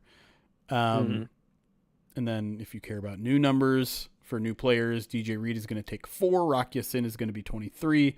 Grant Stewart 15. Roy Lopez 51. Kenny Ya Boy 88. And Ronnie Bell 10. All right. The major Everybody has takes. Everybody has takes. Everyone has numbers, takes. Right? That's why it's the most viewed article on the site. Everybody has a take about I don't numbers. have takes about numbers. But I think the biggest takes are this is frustrating as a fan. Hundreds of thousands of people have bought Jahmyr Gibbs, Jameson Williams jerseys, and now they're, I think, understandably pissed. Yeah, this is always this is changing the numbers so quickly. I think that's the core of it. That's at least everything fans get into, because it feels like numbers change faster and faster, Jeremy. Yeah, I mean, players certainly, I think, are more likely to change their number now than they were 10, 15 years ago. They still do have to buy out the remaining amount of jerseys, I think, with their number that have been produced already. So they are paying a cost to do it.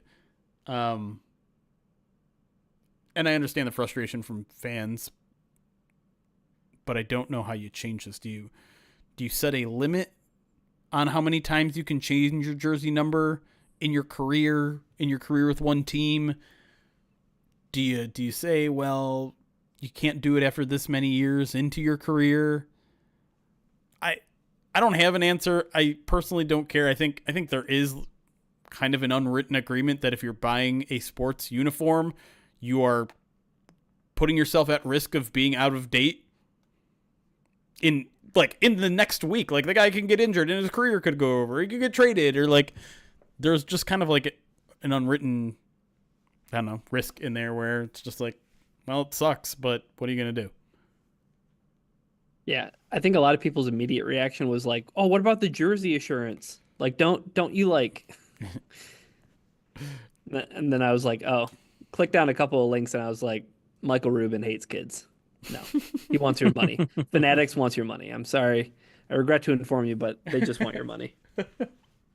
True. I do. When you said Grant Stewart is number 15, yeah, that's I don't have good feelings about linebackers wearing numbers in the teens. I don't that. Just looks very strange. It does. It who Who does that remind me? Someone last year that came in late. Was it Turner? No, he rode 47. Who's the veteran guy? Quan? I think it was Quan. Well, no, Quan had 40? I don't know. There were a lot of them. There were a lot of them. Was it Jamal Adams? It could be. I don't remember anymore. But it does look weird. Oh, Quan was 10. number 10? Okay. He was 10. That counts. Yeah. I think the one that drummed up the most excitement, if we're just like doing ones that looked weird or strange, is Gibbs at 0. What do either of you have thoughts on Gibbs wearing the 0? I feel like, can we ban 0 as a number? They just brought it back like 3 years ago. It's not a number. First off, 0 isn't a number. Oh, can we add math? Can we add double 0? Can we add double 0? Actually, I want double 0. I want 0 and double 0, Chris. It feels like the jersey number everyone goes for now is 0.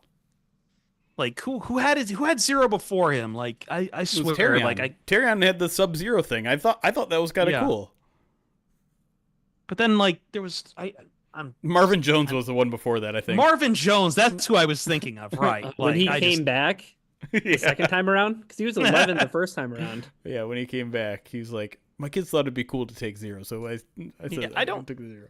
I genuinely don't care about the numbers guys wear. I don't buy a lot of jerseys, so it's not like I'm, at risk of missing out on something. I'm not one who, as long as Amon-Ra St. Brown remains 14, I'm groovy. But I'm, I don't care about the numbers a guy wears at what position, but for whatever reason, 0 just bugs me as a number. Because it kind of gets against jersey numbers are originally for quick identification. Yeah. And it's it's 1, 2, 3, 4, the numbers on the roster. But then all of a sudden it's what we're going to put 0 in here too. I'm like, what's the purpose of that? Okay, cool. I guess everyone gets the cool edgy number. That's not a number. I think the unintended consequence that maybe some people don't appreciate is having that player with that jersey number. I think having a Gibbs 26 jersey would be really cool in 15 years. Right? It proves you were like an OG. That's one of my favorite things about Rasheed Wallace. I love Rasheed Wallace. On the championship team, he was number 30, and then the year after that, he went to 36, which I thought was a farce. It was a far inferior number. So all of my Rasheed stuff, as far as memorabilia or anything, I want him in the 30. Yeah. Because again, that was the year they won the championship. So that's I associate him with that number, and he was that number in Portland too. But there's something about having those. Everybody talks about Michael Jordan when he came back and wore 45, or the night that somebody stole his jersey or whatever, and he had to wear 52 or whatever. That's a story. Yeah. If you have a Darius Slay 30 jersey, oh, you were on the ground floor. Yeah. I'm jealous of you. If you have a Teddy Bridgewater 50 jersey, tell us right now, and I will buy it for $200. Yeah, we should do segment 2. Okay. This is a 3-segment podcast, I feel like, unless we really breeze through linebackers. I think we might be able to, but we'll see. I'm definitely in for getting into the... let me just make sure I've gotten all the alerts here. Yeah. I have. We're good. Okay. Segment 0. Segment 0. That's right. Oh, let me change the thing on the bottom here. Text at bottom.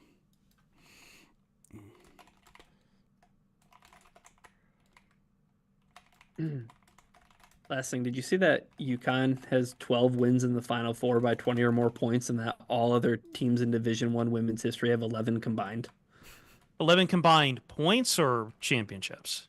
No, so UConn has 12 wins in the Final Four that were by 20 points or more. Oh, so I see. Okay. Yeah, that many blowouts. They've had 12, then all other Division I teams combined have 11. 11 wins. 11 wins by 20 or more. Okay. Yeah. Oh, by 20. See, this is why I'm getting confused. Like, I'm not Yeah. sure, like, what the 11 or more refers to. The syntax is fucking me up. Confused. Yeah, that's A Jeff Okuda 30 jersey. Dang. I don't know if that's something to celebrate or not, but Oh, sorry. One last thing before we get into it, but now that you got me on college basketball, Ryan, look what you've done. now the tournament actually begins because Duke lost. Not only did Duke lose, but losing in a completely, extremely funny way. The White Lotus eventually came to fruition. Yeah. I just want to say I love that Duke hates that whole thing and is like threatens, kind of veiled threatening to sue because they're not using it with permission. It's like, shut up. But that's also very Duke of them. Oh no. But what happened there? Like they only had like what, one field goal for the entire what was that run? That like I thought the stat I saw. Oh, yeah, they went like 6 or 7 minutes, I think, without a field goal or something, right? Yeah. Yeah. It's a sex cult, Piper.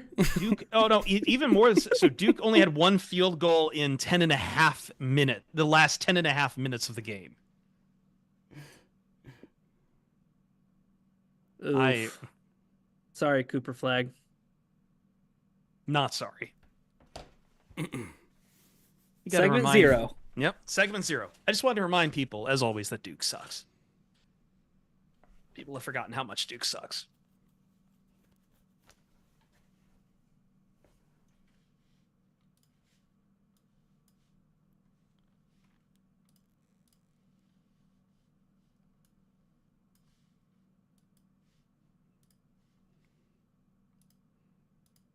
Pride to Detroit PODcast. Now let's continue on with our draft preview coverage. If you're watching live, do not send us any questions saying, why are we not talking about the offensive line? We hear you from last time. We're going in order, and you're going to have to wait another week before we get to the Trenchy boys. Today, we're talking linebackers and DBs. But first, we start with the linebackers. And I believe we have one. So we do this by going guys we like in all 3 days. So we're going to talk not just about the top guys, but also about some deep picks and what the Lions are even looking if they were going. Like, we will have some names for day 3, I think, Jeremy. But usually when we talk about day 3, we start talking about, like, what exactly the Lions are looking for in said generic pick and try to, fit a, we try to fit the adequate looking puzzle piece to the whole we have just defined. Right. I mean, that's generally what you're trying to do for all the picks, but it gets tricky on day 3 where you're just like, you're looking for 1 or 2 traits because there's not a full, complete prospect when you're talking about rounds 5 through 7. Yeah. Well, we do have less to talk about when it comes to day 1 because looking at this sheet right now, I just have one question for you guys. Do you believe in jihad? Because that seems to be the only option on day 1, right? Yeah. Jihad Campbell. And he's probably not an option at 28, but I think like before we even get talking about the player itself, I think it proposes a pretty interesting conundrum with the Lions because they took a first round linebacker just 2 years ago. They just extended another linebacker in giving Derek Barnes a big contract. But Alex Anzalone's in the final year of his contract. So is Malcolm Rodriguez. And I know they have like 15 linebackers on the team right now, but they don't really have 3 long-term ones. And so if you try to like puzzle piece Jihad Campbell, I think you can make a decent argument, even though it's not at all a need for this year, that you could say goodbye to Alex Anzalone next year. And we talked a little bit on the midweek mailbag about how that's a challenging decision ahead of them. They got to save money somewhere at the linebacker position. You just paid 1. You're probably going to play Jack Campbell a bunch. So maybe Jihad Campbell like slips in there if he's somehow there at 28. I think he's definitely on the board. It's certainly the kind of pick that you would say talent trumps everything else at this point, right? Like talent. That's how the Lions operate. Sure, 100%. I think what it's talent and it's the versatility of what he can do, Ryan. Like, we're talking about a linebacker who through his career has shown you he can play off ball. He can be a pass rusher. He can play Sam. He can play Mike. He can. He's probably the most versatile linebacker. Like a lot of the linebackers, guys are going to have certain profiles they fit. But for Campbell, he really does feel like you just put him in anywhere in the middle of the field, and he will, if he pans out the next level, he will succeed at doing whatever you want. So like when you are looking for a guy like say Alex Anzalone to replace, that's that sounds like, right up the alley for what the Lions would want. Yeah, I mean he's certainly the kind of guy that like sideline to sideline you would just want him making plays. Or like you mentioned, maybe some teams view him as the guy that they're going to stack as an edge rusher. Okay, cool. Like that can be your plan too. I think you outlined it just fine though, Jeremy. Like there's a chance that like it would work out in a way that like if they got a talent like Campbell, they could make easier decisions down the road. Yeah, at linebacker. I think he is a prototypical Sam in this defense, and so I mean he offers way more pass rush than Barnes does.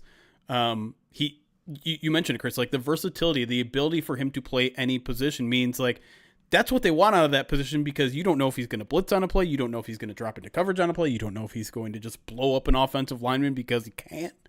It's honestly a really good situation, and I think a really good fit here in Detroit. And then you would just slide Derek Barnes back to Alex Anzalone's position, and because Derek Barnes has 4 years of off-ball experience, that should be a pretty seamless transition for him to do it. And suddenly you have your 3 linebackers for the future, one cost-controlled, one being paid at a medium level, and then once you pay Jack Campbell, one at probably a higher level. And that is called roster balancing. And what happened last year? Let's go back to last year for 1 second. Mm-hmm. Because some people will probably look at this pick and be like, well, you're not going to get anything out of it this year. Why would you spend a first-round pick on a guy who's barely going to play? Derek Barnes gets injured at the Sam position, and what happens after that? Nobody can play Sam. Nobody can play Sam! How dare you Nobody guys can play Sam. You bury Trevor Nowoski on this podcast. And so, I mean, unbelievable. I think the Lions having 2 guys who can play that position is pretty darn valuable to this team, because it was kind of like they had to move away from using a Sam linebacker for as much as they wanted to early in the season because they didn't have one. Yeah, and I can buy all this, and I remember having this conversation with you guys like a month ago when we first like broached the draft, and one of the names that you guys brought up and was Jihad Campbell, and it's like, yeah, on talent alone, I get it. I was like, I just absolutely cannot. I would not be able to stomach the Lions drafting a linebacker in round 1 again when there's so many other needs, right? Sure. I mean, it would only be worth it from the jersey satisfaction again of having a J.I. Campbell and a J.A. Campbell on their nameplates. More and a Campbell talk. On the side, and a Campbell on the sideline too. Just collecting every Campbell like soup cans. That would be a writing nightmare. Yeah. Yeah, for those who don't know, AP style, you're going to go with the last name and repeat incidents. But then if we have an article that has Dan, Jihad, and Jack. Dan Campbell comments about Jack Campbell and Jihad Campbell. Oh, no. Yeah. Campbell said Campbell was very good in the game, but Campbell needs to step up in his role. Day 2. This is where it gets interesting, Jeremy. Mm-hmm. Because I think we start to find guys where you're looking for something defined, and it is what the Lions need. We talked about kind of the need at Sam. I also believe, and I'll go more into this on my day 3, but I think even on day 2, whoever's being picked up, you're probably going to expect them to be playing some special team snaps as well. Lions love their linebackers on special teams. I see. There's someone in chat that, someone that keeps being mentioned in chat, and I think maybe he's being covered later. But he's covered by Ryan on day 3. So be patient. My guy, pin in that one. My guy is, I think he's going to come out of, if you're familiar with what we do at Pride of Detroit, there's something called the Grit Index that we've done for the past couple of years, which goes to highlight the most people who fit, that Dan Campbell grit like guy who not only plays with like reckless abandon, but just loves the game, high character, high football character. And that's South Carolina's Demetrius Knight. That dude is just like an absolute mauler in the run game, plays with reckless abandonment, has played 4 years of special teams at Georgia Tech and said that he loved it. He played in his bowl game this year, which is becoming like a character kind of evaluation. And he said, I have kids. I didn't want my daughter or son to ask me why I didn't play in the last game. I don't want to give them an excuse. If you start it, you finish it. That is a Dan Campbell mentality if I've ever heard one. When he had his 1 year at Charlotte, he was door dashing after games because he needed to support his family. And on the field, to me, like, it's actually like, I know this isn't a great linebacker draft, but I like what I saw out of him. Again, really good run defender, downhill, has the athleticism to run really fast, and he's got a good size speed combo. I think at Tech he was listed as 247. He was 235 at the combine, which doesn't surprise because people lose a bunch of weight to go to the combine and run fast, and he did run fast, 4.58, 40-yard dash. So to me, it's the high character thing. It's good against the run. I think you may have questions about coverage and things like that, but I think this is a guy that is an immediate special teamer and probably a really, really good one. And then I think he could develop into, like, do you want him to be your long-term Will? Do you want him to be a backup Mike? Like, I think you could get maybe some of that production out of him if you draft him sometime on day 2. Chris, go ahead. Oh, really? I'm up already? I know Brad Holmes likes his bargain bin on this, and this guy has had a few injury histories, but his freshman year, I believe he played 15 games on special teams, and he definitely has the range, but I'm looking at Georgia Smile Munden. His name, me and Jeremy were really struggling with for a little bit, but Ivory Coast guy, I think he ran like I think I saw his Raz card, and I think he had like I want to say a 4.62 40 time. Yeah, I've got the card here, and Kent put him at an 8.7 on the Raz. Didn't do a vertical, but normally kind of an off-ball guy, but what I think I'm honing in on is a lot of people talk about what he does in the run game. Doesn't really, probably has to work on the strength a little bit, but definitely a project that will just has the speed to just attack the run. And we know how much the Lions like having those kind of things, drop him into coverage as well. Kind of feels like something that could probably be there for a, third down package. And again, the special teams play is something has definitely been on his profile as well. And I don't know. I don't know what he really pans out to be if he doesn't have the particular injury history. But, I from watching what I did see of him, like there's enough there where on just kind of the athleticism, on the range of what he can do for linebacker, it feels like a discount. I'm not going to call him a discount Jahad Campbell, but like the same kind. He has a level of versatility, I think, that makes it interesting.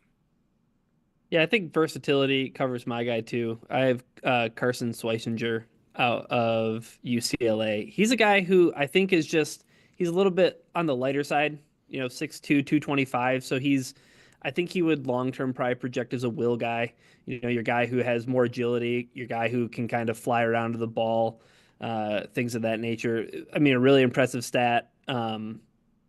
His high batting average as a tackler, pointed out by Dane Brugler, his average of 7.5 solo tackles per game this season was the highest in FBS since 2020.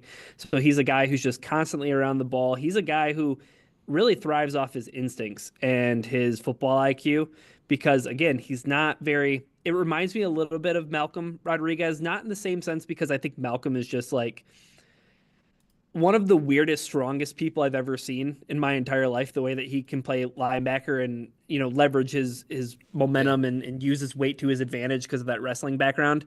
Whereas, like, watching the tape on Schweissinger was like, this guy just is reading things like before they happen and making plays that way. Like he can get like washed out in the run when guys get their hands on him. It's like he's 225. You can like push him to the ground, right? But I mean, you're averaging 7.5 solo tackles. You're doing it with your sheer athleticism and your and your ability to react. So like I like his football IQ. I think the other thing, Jeremy, that jumps off the page, and I know it might be rich for day two, but like he immediately projects as being like a dynamite special teams guy. Yeah. Like on kick coverage, like I mean, it's noted on his NFL draft profile that you get him out there and it's a special team star who is resolute on kick coverage. Like, okay, awesome. Like a guy who you now have a plan for post Malcolm Rodriguez. Yep. And you have Alex Anzalone.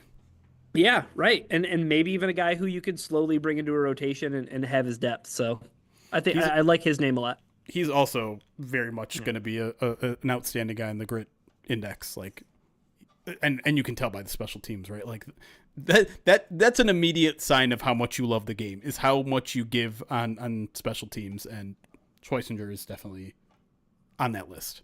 Yeah, he was a walk on. He redshirted as a walk on in 2021, and then he was like, all team, all team Big Ten conference. So it's pretty cool. Day three. Ryan, I want Ryan to go here because because we've had chat gagging for this guy's name for a second. So also, I don't think he's going to be a day three guy. No, but I'll let you talk about him because he's worth talking about. Yeah, I truly think though, like I could have flip flopped these guys. Like, I don't know. I truly don't know like how high, because like if you look around though, like the linebacker group as a whole for this class is rated very poorly. Mm-hmm. I know Pro Football Focus had it as a D-.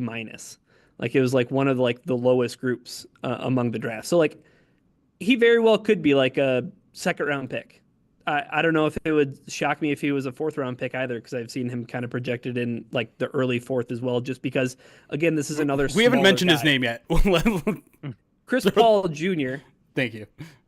Is not related to Chris Paul, not the father of Chris Paul III. Also goes as Pooh. Yeah. So, a good athlete. I think he has the chops again to like immediately make an impact as a special teamer. Good range. I mean, makes tackles. I think he's a bit more valuable in the sense of a coverage linebacker than even Schweissinger was. Like, I'm a fan of his game. Like, I think that he's a great player. Like you guys said, he very well could go on day two, but I don't know. I've seen him around like a fourth or fifth round pick too. So, yeah, I mean, we all like to pretend like we know exactly where these guys are going to go right now, but the draft continually proves us wrong every single year. Go ahead. Well, because I have two on mine, and I'm kind of like split between the two because I feel like both are like what I'm looking for, and which is special teams. It is special teams contributions. And I feel like if you're talking day three, Jeremy, I kind of said it on the day two. It's like this is where special teams are going to be key. Like I feel like if the Lions are going to pick you up, we kind of talked about it last week on the podcast too. This is another linebacker. I feel like is another position if you agree or not, like where special teams are just going to be the prime mover. Let's hear them. Yeah. So yeah, I split mine on two. I mean, first off, I think I wanted to bring it up because I saw someone else in the chat had mentioned him too. Notre Dame's Jack Kaiser, which I think like Ryan's, I'm not sure he'll be there on day three. He's one of those like boundary guys. It's really hard to tell. But we're talking about a guy who I believe for Notre Dame, he did like punt return. He played on like punt returns, kickoff returns, and why am I blanking? What was the other set that he played on too? Like either way, like very, very involved, and like his entire profile is going from being a special teams extra to a team captain.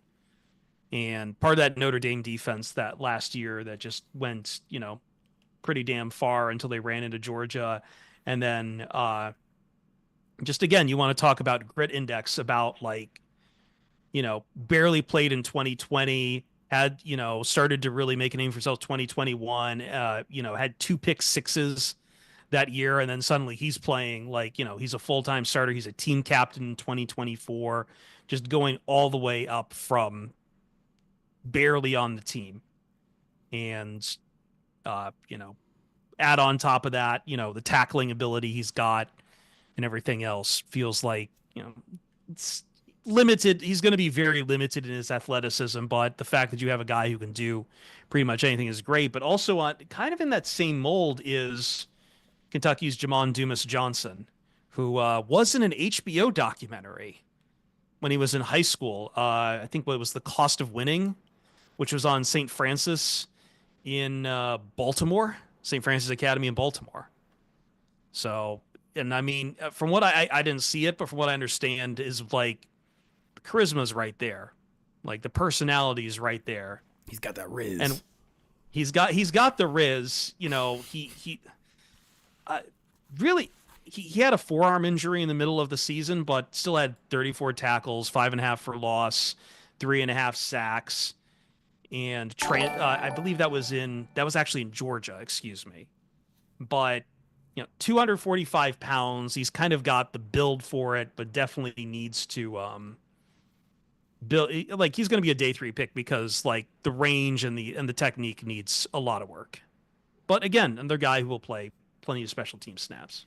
Yeah, I mean that's key with day 3 guys is you're projecting them to contribute on special teams and potentially have the upside to play on defense, whatever position. I also just think, like, again, personality-wise, everything written about him as far as leadership and everything like that just screams like guy you want to put on the team for culture reasons as well. Yep, and that is true of my guy, Penn State's Kobe King, who is a Detroit native as well, so throw that in. Hashtag coming home. Exactly. A team captain.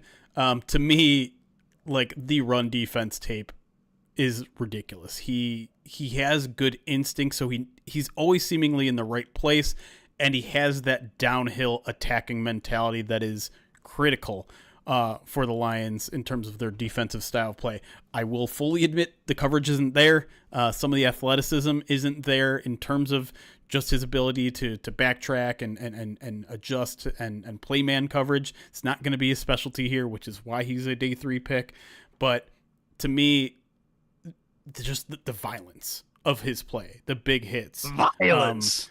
If you go watch like a highlight reel of Kobe King, you are going to get whiplash just watching it.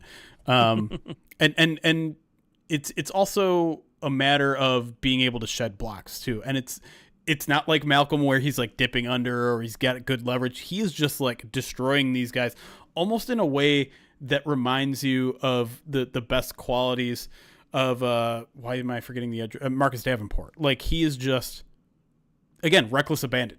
And that is what they want in their linebacking core. That's what I like about Kobe King. And so, he's one of 2 Kobe's I'm going to talk about today. Spoiler. I didn't realize this was a Lakers show now. No? Who? What are you talking about? Let's take a break. When we come back on the other side, defensive back prospects, corners and safeties alike. That's next on the POD cast.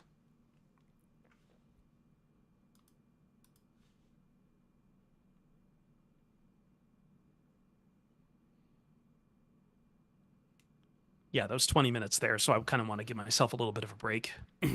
I'm cool with just going right back into defensive backs now. No. I mean, just a break as far as the podcast, audio itself, so it kind of like lends itself to a nice stopover point. So that works for me. And I just need 2 seconds to like arrange some of my notes for the next segment. Okay, I'll go through alerts real quick then. Yeah, a couple more came in. Actually, just one.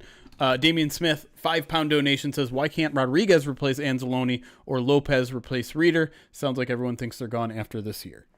Yeah, I think this is the other reason I wanted to break, because I did see that question in chat, so I wanted you to. Yeah. Well, I mean, you could with Rodriguez, but it's going to cost you. Like, I think Malcolm's going to come in. I mean, not at a huge price, but a moderate price. I think Malcolm would also possibly be looking for a clearer path to a starting job. Lopez could, like, I wouldn't be surprised if Lopez hangs around for a couple more years, but I don't know if he's good enough to be your clear starter. I understand he started a ton of games last year, but he was only playing like 40% of the snaps. And everyone we talked to about Lopez was like, I mean, you talked about him. Yeah, I think he was up around like 45 or 46, and they're like, that's too much. Like right. ideally you should be playing him like high 30s. Yeah. Right. And so I like the idea of re-signing Lopez and having him stick around for longer, but I think you need to look at that position as needing more after DJ Reader goes. Whoa, I thought it was my shtick to be hard on Broderick Martin. I mean, I think everyone is hard on Broderick Martin right now because it's hard to see him even making the team right now. He changed his number to 99 to represent his Madden overall by the end of the year. The best thing working in Broderick Martin's case right now is that Aleem McNeil is injured. Like, that's it. Oh boy, that's so sad. Yeah. That there's an opportunity because Aleem McNeil is not on the field. Yes. Because if Aleem McNeil is healthy in training camp, Broderick Martin's not making the roster. Like, I can't even imagine a scenario in which he does. And I'm not trying to be hard on the guy, but when you invest as much as they did in a nose tackle 2 in a offseason in which they said, we're not spending any money, I don't need to explain this to anybody. Pat O'Connor, Jonah Williams, Chris Smith, Mekhi Wingo. These are all guys who played over Broderick Martin, a healthy Broderick Martin last year. Yeah. Yeah. It's a bummer, too, because everything I sensed after they drafted that kid was he's got his head on straight. He's going to work his ass off. Yeah. Like, he's – and I'm not suggesting he isn't, but, like, you can have all the work ethic you want, but if it doesn't click, it's not clicking. Like, I don't know. Who's further away from playing? Hendon Hooker or Broderick Martin? Broderick Martin by a mile. Broderick. It's still Broderick. That says a lot. Yeah. It does. They brought in Teddy Bridgewater last year to like make sure that Hendon Hooker wasn't going to see the field for the playoff stretch. I'm ready. All right. RGA, thank you for the 20 bits. Says Broderick Martin, he is risen. That is both an Easter and a midweek mailbag reference, I believe. Midweek. Yes. I heard it as WEEK. That's what I assume you were saying. All right, I'm ready.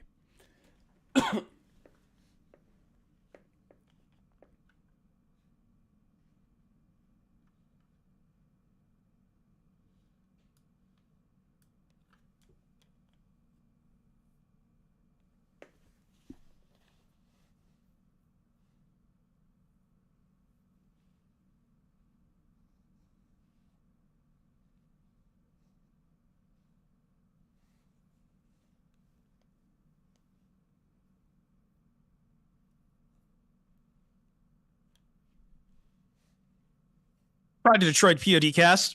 Let's move on to the DB class. So we are lumping corners and safeties together in this. Would you guys say that the need is more on safety or more on corner? Or is it just kind of, this feels like something we're kind of like surveying over just to do our homework? Because I feel like, especially last year, Jeremy, they went to the well pretty hard on corners. I mean, they really have like almost every offseason in the past on 3 DBs across, or 4 years. Yeah, on DBs. No, corners. It's corners specifically. Corners, like every single year, it seems like they're pouring a ton of resources, and this year is no exception, right? They go out and get DJ Reed. Obviously, they lose Carlton Davis, but I don't think they signed 2 more veterans. Right. And so I mean, it's tough because when you look at corner, you can say that they're possibly, if not likely, set for the present and the future, at least at the starter level. Because you have Terrion, you have DJ Reed, and Ennis is in an ideal world, you're starting nickel for the next 2-3 years. So I don't think there's a big need there. Safety, though, you have two of the best safeties in football, and the Lions have made it very clear that they want to extend one of them, Kirby Joseph, and when the time comes, it's hard to imagine them not doing the same for Brian Branch. And so there's not a ton of needs at a starter position, at either position, both in the present and the future, but when you start talking about depth, I think that's where you're like, okay, there's some legitimate conversations to be had there. And also, if you draft one of these guys early, if you truly live by the best player available strategy, maybe that changes some of the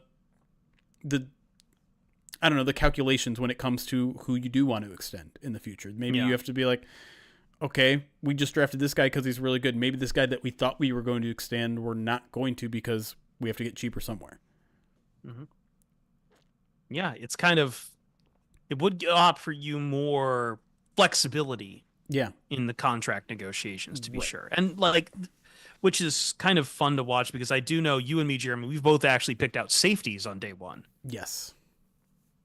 Yeah, I mean, and yeah, this leads right into the conversation because my guy is Georgia's Malachi Starks, where, I mean, Jahad Campbell won't be there at 28, but probably not. Dream big, right? Right, no question. I don't think my guys are going to be at 28 either. We're just kind of like, just got to assume some chaos. There's the chaos factor. There's the fact that safety isn't viewed as a high position of value for a lot of teams, and with Starks, it's just. The comparisons to Brian Branch are kind of off the charts, and I don't think they're necessarily identical player, but he played the star position at Georgia. He started as a freshman. He basically split all of his time between free safety, strong safety, nickel. He can do it all. He's a really, really good run defender, aggressive player. And the one thing that he has that maybe Brian Branch doesn't have as much as are the ridiculous ball skills. Some of the interceptions he made over the course of his career would be insta highlights for wide receivers. Like, I almost feel like he would be a top 3 contested catch player on the Lions roster as a safety. That's how good he was with some of the plays that he made. And I don't know. I mean, it's a Georgia defender. How could I possibly talk you out of a Georgia defender? The only thing that, and this is where Brian Branch I think has an edge on him, is man coverage. I think you could see sometimes in the tape Malachi getting a little greedy, getting a little ahead of routes, definitely susceptible to some double moves, things like that. Who isn't? But overall, 85.6 PFF grade in the run game. That's one of the first things I'm looking forward to with all these DBs is like, you got to play the run. I don't care if you're a safety. I don't care if you're an outside corner. I don't care if you're a nickel. You got to play the run. He can. He will. And I just think he's a very, very strong prospect overall. A lot of that is going to be true of my guy as well, which is South Carolina's Nick Emenwari, which according to some mock drafts, I don't know, I think CBS had him going 30th to the Bills. So, like, who knows? This might be more available. But likewise, run support. But also, I just want, hold on. I before I get into what he did at South Carolina, I want to talk about him and his perfect 10 RAS score. And can I interest you in a safety who is built like a linebacker at 220 pounds and is also 6'3"? And oh, by the way, in spite of all that, ran a 4.38. It's wild. At the combine. He is nasty as hell, incredibly good in run support. And did I mention, oh, by the way, schematically plays a lot of man coverage. So fitting what the Lions want to do. Hold on. One more stat. His wingspan, what is his wingspan? 78 5/8. Like, he's just, he is freakishly built. And he is freakishly built and seems to just, every scout seems to rave about how he plays this position, what he brings at safety in all phases of this game. Like, he is someone who, as I've been watching him, like, it is becoming one of my draft crushes, even knowing that everything me and Jeremy just talked about as being like this is probably not a position the Lions go for unless they're operating on sheer best player available, but there's a lot to love both on the technical side and on the physical side of Emanwari. Like, I'm sold. I'm sold on my guy. I chose the only cornerback of the group here on day one. Ole Miss's Trey Amos, but I mean he was at Ole Miss for a single season. Last year he was at Alabama, and then the years before that he was actually in the Sun Belt. Played for Louisiana. But the things I like about Trey Amos are that one, run defender, can definitely hang his hat on his ability to, you know, if you draft him, you're going to get a guy who's a perimeter guy, so he's going to be an outside corner, which I feel like is the value, like in round one, right? Like you're like taking a nickel back in round one is like a luxury, right? So like you are getting a guy who plays a like premier position at outside corner, but his run defense is up to snuff. I think actually looked it up. He was 43rd in run defense grade among cornerbacks in FBS last year. But the number one thing that really stood out to me is that he's a guy who played an awful lot of man coverage at Ole Miss. He actually played he was tied for the 12th most man coverage snaps according to PFF last year. So tons of man coverage. He was all SEC last year. Led the team, had 13 pass breakups, had 3 interceptions. So he's got ball skills. He was a guy who I think a lot of people just wanted to see the athleticism in terms of is he fast enough, and he ran a 4.43, so he checked that box at the combine. So now he's a guy who was kind of like a day 2 guy who's like fringe, maybe first round. But he's a guy like the length and everything too. Like that's what I was gonna say. Yeah. Yeah, you're not only just a guy who plays the position and plays in the scheme and has the ideal like fit for what the Lions are looking to do in terms of man coverage, but he's 6 feet tall with 32-inch arms. Yeah. Like that's a long guy. And the Lions have shown that they like that. I mean, that's why they drafted Afatu Melifonwu. Right. I mean, and they could use it now because they've invested in a lot of small corners, so it'd be nice to have something a little bit different in the room, right? It would. For sure. Some versatility might be nice. That sounds a lot like... Oh, go ahead. Sorry, go on.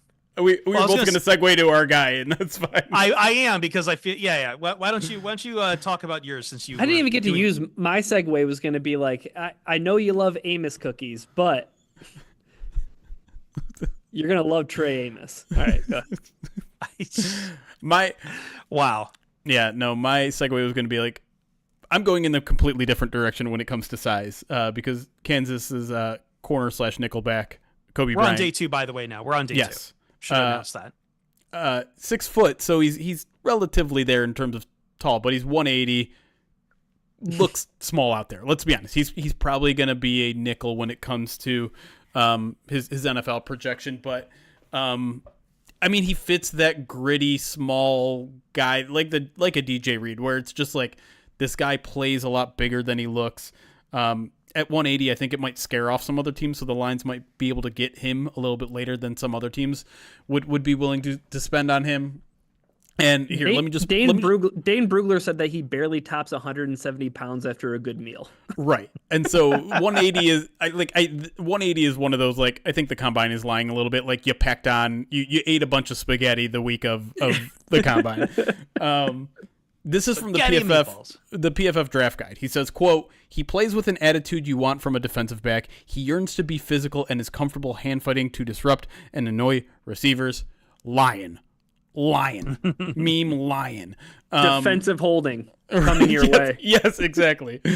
We're gonna draft Kobe Bryant, and then next year we're gonna go back to the competition committee and say, please, can we get rid of the automatic first down? All these handsy guys we have. Incredibly productive. 8th in forced incompletions last year, 6th and 4th in completion rate, 35 pass breakups, 13 interceptions over 4 seasons at Kansas. And most importantly, he picked off a flea flicker. His man coverage, so. He's best when he gets to use his instincts in zone coverage, so he's able to keep his eye on the quarterback. But he was also a standout in the one-on-one drills at the Shrine Bowl this year, so I think he has the attitude, the grit to be a man coverage guy, just doesn't quite have the, round one skills to match the attitude. For my guy, I'm kind of going more towards Ryan's mold for a corner. Florida State's Azarea Thomas. I think I'm getting that name right. Excuse me. I haven't looked up. I forgot the pronunciation guide here.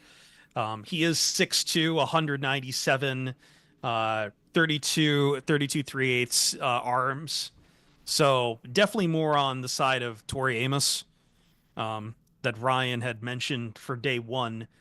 There's definitely some limitations versus that would keep him out of day one.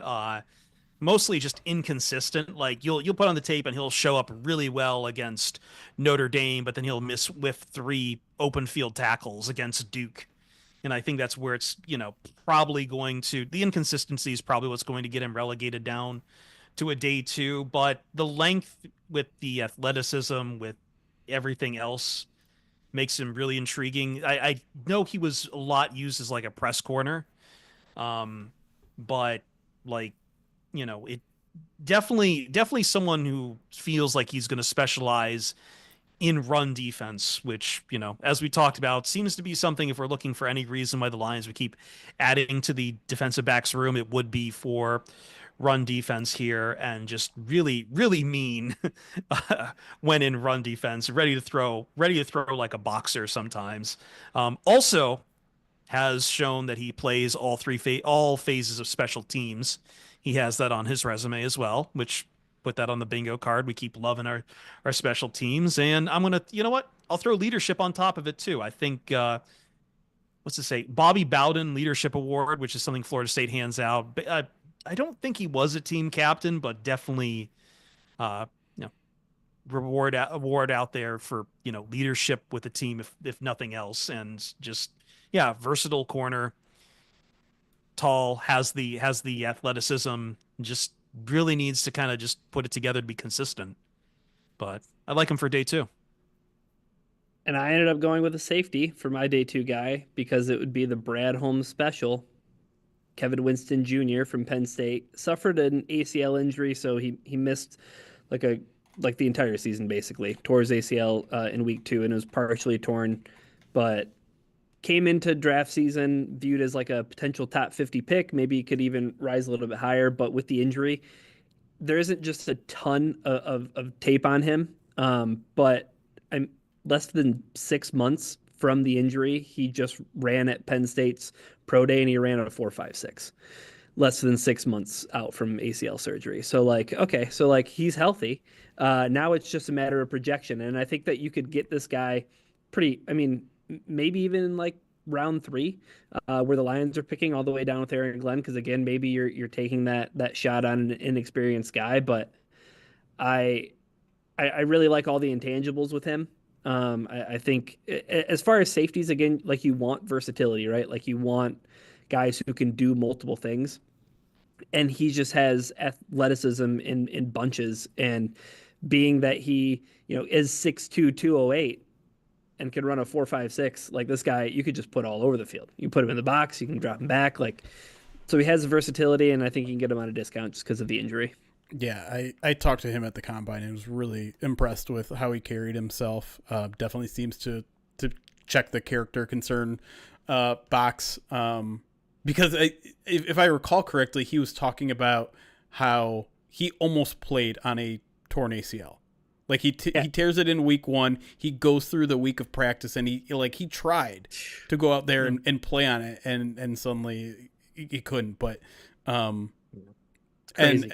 And like also a tackling machine. Like I think he had one of the highest PFF tackling grades all 3 years he was playing there at Penn State. So I like the fit there too. He was again grit index. He was a team captain last year. Yep. And that's a guy who like again talented but like just kind of inexperienced, and with the injury, I don't know. Maybe you sneak him out day 2. Speaking of the moving on to day 3, and if I can take lead, as far as speaking of the Brad Holmes special, persistent foot injury on this guy has really limited him, and kind of I think it was a plantar fasciitis, or excuse me, don't quote me on that. I just wrote down persistent foot injury, but only played 7 games in his final year at Nebraska. Tommy Hill, corner, but 6 foot, 195 pounds. Even though he only played like 7 games, he had 13 passes defended, tied Big Ten lead. That's wild. Yeah. Also, kind of see like I know he's had some experience playing wide receiver and returner as well. So like I'm not gonna say he's, Travis Hunter, but if the Lions want to be creative with a player like this, especially when you're looking on day 3 and you're just trying to figure out how to put a guy on a roster or like be creative with it, I think that kind of flexibility, that versatility is always going to make you stand up. I mean, who knows? The Lions drafted a safety to play running back last year. That's true. That's very true. So I mean, this might be the new norm. The new Sione Vaki. If I'm going to knock anything, and I know I'm scouting a guy who mostly played zone, but I mean, we've talked about this before. Lions play plenty of zone too. Like, it's not like they're always in man coverage, and who knows what Kelvin Shepard's going to want to change up now that he's, had the reins of this. Just again, the big question is going to be that's put him on day 3 is he's only had 1 full season as a starting corner. He's kind of really been inconsistent throughout his college career. The lingering foot injury, I have no clue if that's going to go away anytime soon. Just about average in his agility, but like, again, there's a reason I'm talking about him on day 3. Yeah. I mean, from our seats, the medical is always the hardest part of the evaluation because we don't have any of that information, right? Yeah. But yeah. you take risks on day 3 when it comes to some of the medical stuff. Yeah. So, yeah. And then also in those 7 games, 21 tackles, had an interception that I think that was a pick 6 against Colorado. So he's already picked off, Shadur Sanders, who we're just talking about is probably going in the top of this draft. So I'd take a flyer on him in spite of the injury. I'll jump in here next. I'm going to talk about Cal safety Craig Woodson, and I know this is the first of a doubleheader of Cal defensive backs, unless Ryan changed his answer.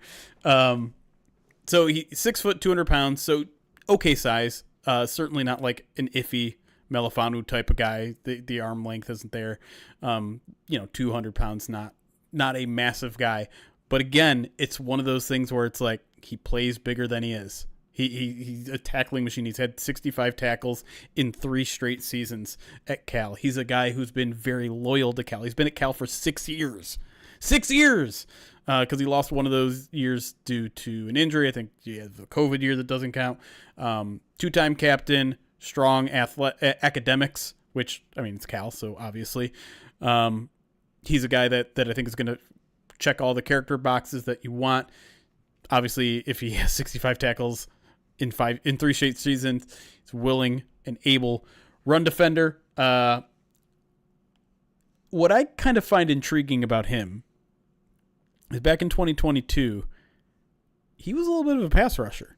Like, they kind of used him as a little bit of a weapon. I think he had 24 pass rushing snaps, and he got 8 pressures out of those 24 snaps. So that's a pretty good percentage. And now, obviously, if you're sending a DP, like it's a blitz, and a lot of those are going to be free man. But you still got to get there. You still got to get there. And listen, I just said he's not like iffy, but if you're looking for a guy who can maybe add a little bit of your pass rush in your blitz packages, maybe that's something he can develop into a role of. He's not going to bring the exact same things because he's not as big and long as if he is. But he ran, I think one of the most surprising things from the combines is that he ran a 4.45, and he doesn't look like he runs 4.45s when you look at his tape. But with that level of potential speed, I think that makes him a weapon on special teams. And what also I think makes him a weapon on special teams is the fact that he played it a bunch, the fact that he has a blocked punt on his resume, the fact that he has 2 blocked field goals on his high school resume. Very willing, and with speed like that, maybe he becomes a gunner. Again, the play speed I didn't see on the tape, and something isn't clicking with the fact that he ran a 4.45. But if he's capable of running that fast, which obviously is, I mean he did.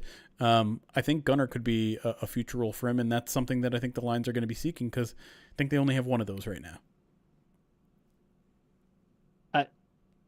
I'm cool with that. It's day Plus 3. His name's Woodson. He's a defensive back named Woodson. Give me that. Give me that. C. Woodson as well. That's right. Wow.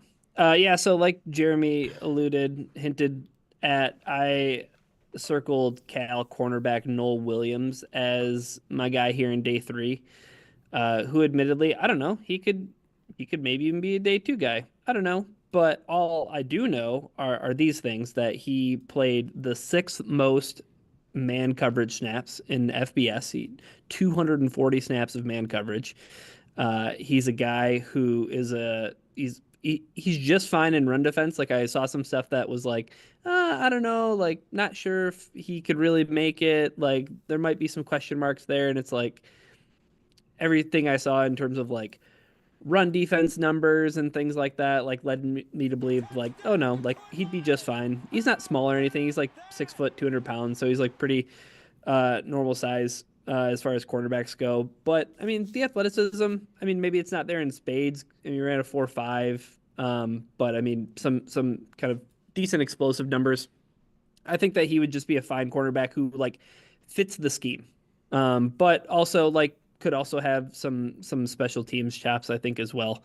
That you could see come out as well. So 14 career interceptions, and he had 7 in 2024. So those are ball instincts. I like defensive backs who have a nose for the ball, and they can make plays. And the guys with good instincts and the guys who do the things that the Lions want to do, like I think that's what they want to do, right? They want to force teams into third and longs, not so that they can just get after the quarterback, but so that they can generate like plays with high turnover rate potential. So add more guys who can make plays on the ball.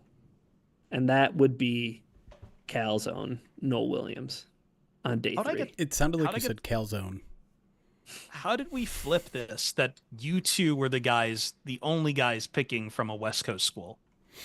That I, the Mr. Defender of the Pac-12, had. You have a latent East Coast bias. Sure. Sure. Can I do something? You're talking about the original Cali boy. What do you mean? I'm the only outlier here. That's true. That's true. We need to get you to take a trip to Disneyland, and we can like make you honorary Cali boy. Can I do something completely unprofessional and go back to Demetrius Knight real quick? Because I have a bunch of stats I just kind of left on the cutting room floor, and then me like, oh, I should have said that. Yeah, there is a lot of that, but this is more of a fact that I feel like isn't out there. Maybe it is, and I'm just not a draft guy. But do you guys know that Demetrius Knight is a distant cousin of both Gladys Knight and Aretha Franklin? Draft him right now. Motown. That is Motown as hell. It was meant to be, dude. That's how Ron Holland endeared himself to all of Detroit on draft night when he talked about how much he liked listening to Motown music. That was the Myles Garrett. That was the Myles Garrett line. Remember, Ryan Mel Kiper? He likes Hall & Oates and dinosaurs. Motown, Journey. You can have multiple You can have multiple interests. I think we're good. Mel Kiper's been invoked, so it's time to just shut this whole thing down. Midweek mailbag coming up here. Yes, haven't said a date. There was one that dropped over on Saturday morning, I believe. So there hasn't been a scraps this week. That'll probably come back this week along with a midweek mailbag. Yes, spelled with an A. Hopefully, be far more midweek than last week. With an A? No. Mailbag has an A. 2 of them. We can add one more, right, Ryan? And his name is John Cena. Every week. Damn. We are on the road to WrestleMania, and that's where we will leave you. Jeremy Reisman, the fearless leader at Detroit Online. What else is up? By the way, POD Direct, do we want to plug anything from that? Because I know First Bite has made its triumphant return. We've already had 2 episodes of First Bite. We'll have a third that has not yet been recorded yet, but that's coming this week as well. Nice. PredatorTrek.com/subscribe. At Ryan_POD. Anything to plug, Ryan? I don't really post on Twitter anymore. It's not anything personal. It's just like I feel like I enjoy myself online. Social media when I don't do that. Yeah. So I'm a little active on Blue Sky, but like my job doesn't require me to be on there. That's Jeremy's job. So I post on Blue Sky quite a bit, but like, I mean, actually, I'm not even going to say quite a bit. I kind of at my same rate what I was. I was already scaling back. If you want social more media Ryan empire. Matthews in your life, go find him in person. You can find me at the B Dubs in Grand Blanc. I'm the person sitting at a high top by himself waiting. No. Plug that Italian man. restaurant just in the middle of nowhere. Okay, Sam's. That's where you're at. Sam's. Perfet on Blue Sky. I will not meet you in person because I have a crippling anxiety issue. Although I do appreciate everyone who I do meet in Cali who is a Lions fan. But that's it for now. We'll see you Starside. Recording stopped. And while I didn't want that recording, I have been holding back a real bad need to use the restroom. So Okay. Hold off there do before that. saying goodbye, but I'll be right back. Okay. Just one alert. Our good friend Mrs. Ruby, who's out there in the chat, hopefully still, 50 months subscribed to us, says something clever. Well done. When you said reference that Italian restaurant, I was going to say Olive Garden. You still got to take me to that Italian place. What's Sam's. Sam's. Yeah. The classic Italian name Sam's. The Samaritos. Samaritos, That I couldn't little- really describe what they are. Just like pillows of heaven. Pillows of heaven. We got to meet up at some point this offseason just to meet up because I don't. Well, we haven't seen each other since Christmas party. yeah. It's been a while. Yeah, been a while. It's been a while. I think what we just have to meet up at Eric's. Like, take your kids to his pool, and I'm just Yeah. there. Well, yeah, but also like, I don't have to hang out with you with my kids too. You know what I mean? Also true. Like You want to just get together tomorrow and watch the White Lotus finale together? what better way? The very first day back from spring break. I'm watching that tonight, by the way. Yeah. Do you watch That's it with why- your wife? Does she like it? Yeah, she loves it, and she's Okay. texting me right now, and she's only ever usually like badgering me, like if there's something that she needs, and I know that she's like just chomping at the bit to watch this finale. Yeah, is the alert I got on my phone. There it is. It's backwards. But it Oh, says yeah. The White Lotus finale is here. Well, that's all I needed to know. Yeah. It's here. So, yeah, no, we should I haven't gone disc golfing like since probably I think last time I went disc golfing was with you and Harry. I don't even remember. been a How long minute. ago was that? I am borderline obsessed at this point. I don't think that was last summer. I think that was last summer. I think you're right. I have gone disc golfing how many times in the past? Like 6 months. At least 4 this week. I mean, that's crazy. At least for what? I've gone He's disc gone golfing at least 4 times this week. 12 times in the last 30 days. Oh my gosh, dude. I envy you. It's a lot of fun. Nice. I And still it's not kinda expensive. suck. It doesn't cost you anything. I mean, you have I to buy the know. discs. Yeah. But I played today. I played Saturday too. Yep. And I played Monday and Wednesday. Monday, Wednesday, Saturday, Sunday. Yeah, that's nice. And they're everywhere. That's like, I feel like there's so many disc golf courses just hidden in plain sight. Because you don't see them from the road typically, but they're everywhere. And like you have to I feel like you have to search for them.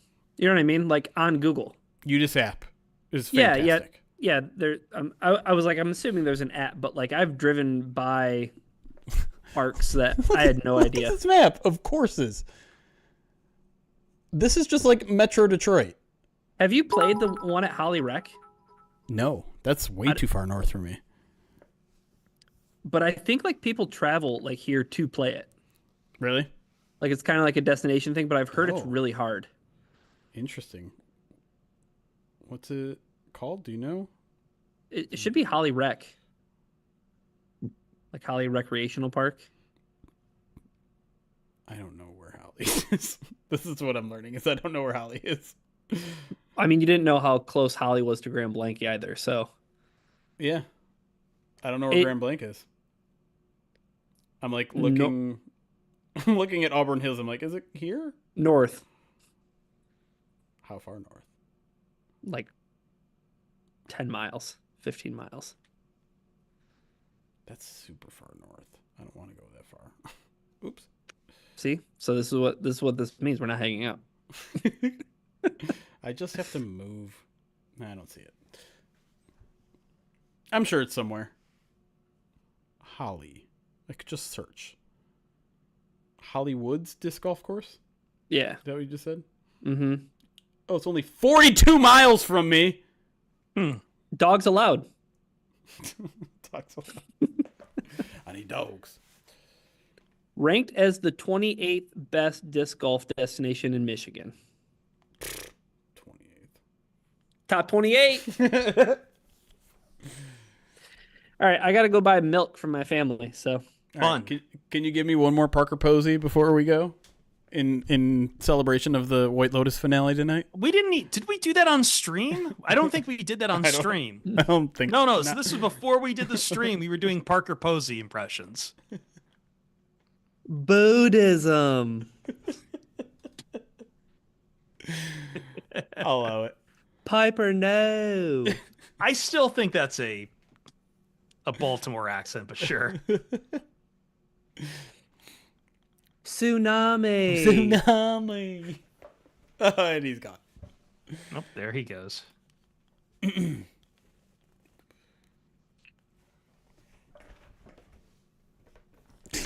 One of three locations. I don't think I've ever been shy about what city I live in. I think most people know that are. Oh my god, my hair is a mess. That are common green stream watchers. Yeah. Which I mean, I should 100% be more careful about that. But yeah, whatever. There's bigger fish to fry at this point in but I am American history. I am overly concerned with the amount of people that I care about who have been swatted or stalked or things like that. That's fair. On this app, and quite frankly, I've had dabbles in it, but not to the extreme. Mm-hmm. I didn't say it, Cram. You did. I may be agreeing with you, but I didn't say it. Nick the Riga 100-bit says, my portfolio of burrito loans has gone down 40%. The only thing keeping me afloat are my fart coin holdings. Now to take a big sip of coffee and look at my fart coin prices. Oh, my God. It's not I don't want to touch any of that stuff. No, I have a passing interest in finance and following financial topics, and it's not good right now. It's really, really not. Like, circuit breakers are being hit not good on certain markets. You don't know what those are. Always time to learn. How dare you, Alien Vivitor? How East dare Lansing. You. Oh, God. I live in a city just as boring as East Lansing. How about that? I consider it a fairly boring part of LA, but I consider that a bonus. Right. Once you get to a certain age, boring is good. Well, especially since I, worked 4 years overnights, and I do have to go to bed usually around 9 o'clock when on a work night. Yeah, that's good. I do get into violent urges when someone pulls into the apartments next door and they're blasting their, car speakers because they want everyone to listen to the soul music they're listening to. There is a murderous impulse all of a sudden and a desire to further flee from human sanctuary into the wilds. You are sounding very old. Those kids with their loud music. I don't even know if it's being old. It's more like I want to live off the grid at this point in my life. Good luck. I tell my friends all the time what I aspire for is the monk life. The monk life. Yeah. It sounds like a hermit. We could very much make some more White Lotus references here. Well, I haven't seen it. So Buddhism. Lost on me. Buddhism.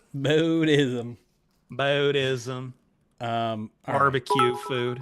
It is almost 10 o'clock, which is usually my bedtime. So So I'd I'm like not to going know to what you're read saying. Nick the Greek's message, but I did finally remember something I had forgotten because in that I had mentioned a Florida State player, and I had not mentioned oh God, now I'm even blanking on his name, the Roar the Lions guy who always oh fuck. Not I don't know why I thought of Dan Pask. It's another Brit. Like who's on Roar the Lions who's always like talking about Florida State guys. God damn it. If you're listening, I'm sorry. I love the Roar of the Lions guys, but I do not watch their college football episode every week. Ash, according to Dan. Ash, yes, Ash. I wanted to throw in a this one's for you, Ash, in the podcast. I completely forgot about it. So, Yeah, when I make like big long notes for these shows, especially when it comes to draft prospects, like I try to do as much research as possible and like have all these stats and stuff, and then like I get talking about the player and I just talk about the things that I actually remember about the guy, and I leave out big important notes. But anyways, anyway, what was I going to talk? I was just going to kind of give a brief overview of the next week. So, Pride of Detroit Direct will have a newsletter from me sometime in the middle of the week. We'll have First Bite sometime in the middle of the week. Midweek Mailbag will also be sometime in the middle of the week. There's not a lot going on, but I don't have a lot prepared for the early beginning of the week because nothing has happened since the last newsletter. Definitely was not going to do a mock draft. Although I feel like the site is probably due for a mock draft. I don't know if we've... Tiki Tuesday might have a mock draft. I don't think we've published a single mock draft at Pride of Detroit. We don't really care. Sounds like a job for me, but you're not going to like what I mock draft. I'm not going to like any mock draft, so the bar is set extremely low. How about I do the mock draft of whatever? I don't know what that means. It means it's a mock draft where I draft whatever. Is that like my United States of whatever? Like, I don't know, the 32 best things I like. Sure. Okay. I don't. Why not? Here, let me ask you this real quick, chat. Sure. Oh, chat, not me. Okay, I see. You can answer it too. No, clearly this is like chat more. I'm asking about something that is important to gauge our audience's interest in. Second, I gotta turn up the gain. When it comes to mock drafts, what kind do you prefer to read? Do you prefer to read the full first round mock draft where someone makes a pick for all 32 players, or would you rather read a 7-round Detroit Lions mock where you just go through every one of the Lions pick and pick out a guy for that? I think it is basically impossible to predict how things will fall out after, I would say, round 2. Maybe round 3. But I feel like after that, like, you know, so I have no interest in a 7-round line. Most of them are saying Lions only, and I get why, just because you're fans of the Lions. But like, I think philosophically for me, I have zero interest in seeing wish casting for day 3. As a very, very minor consumer of mock drafts, every single full first round mock draft that I've ever read, I have skipped to the Lions pick, and that's it. Yeah. And I think especially now with the Lions picking 28th, people probably don't care who you are mocking 1 to 15. Sure.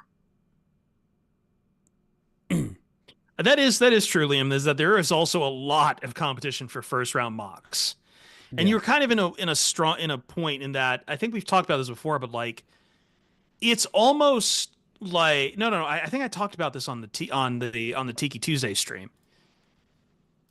It feels like unless you account for trades, you're not really doing a first round mock draft. But at the same time, I feel like every time I've seen someone doing a mock draft, including trades in the first round, they have been so serving for one team over another that they seem unrealistic as hell.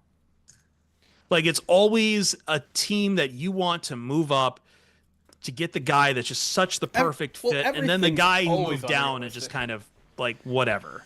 The thing that I hate most about like mocks and when we back in the day when we were doing like mock draft Thursdays on stream and things like that was if you use the same mock draft simulator, you would just get into these habits of like, well, I know this guy isn't going to get taken until the 5th round because that's how the board simulator falls, set right, up. Yeah. You learn how the board will fall by just simply using the same simulator over and over again, and you're like, well, okay. Yeah, so I'll get Racy more... McMath in the 7th every single time. Yeah. Yeah, no, exactly. And then it's also like there's multiple simulators now, so pick which one is more preferable to the Lions, PFF or PFN or whoever. Right. Anyway. Old men yelling about mock draft simulators. That's what this podcast is all about. I think we should get out of here. We should. Nick the Greek 100-bit says Jeremy is 5'3" with an attitude. Hold on, Ryan. You got to do this. You got to do this last part in the cadence. In what cadence? Oh, you haven't seen the video then. Never mind. Gen Z boss in a miniskirt. I have no idea what that is. Okay. Never mind then. Okay. Yeah, let's get out of here. Enjoy the rest of your night, guys. That's what I can't understand is paying for a simulator. I'm assuming most of them are coming with subscriptions for everything else on the content, but yeah. All right. We'll see you guys sometime soon, probably Wednesday-ish for the midweek mailbag. But until then, thanks for joining us. Appreciate y'all. Subscribe, follow, pridedetroit.com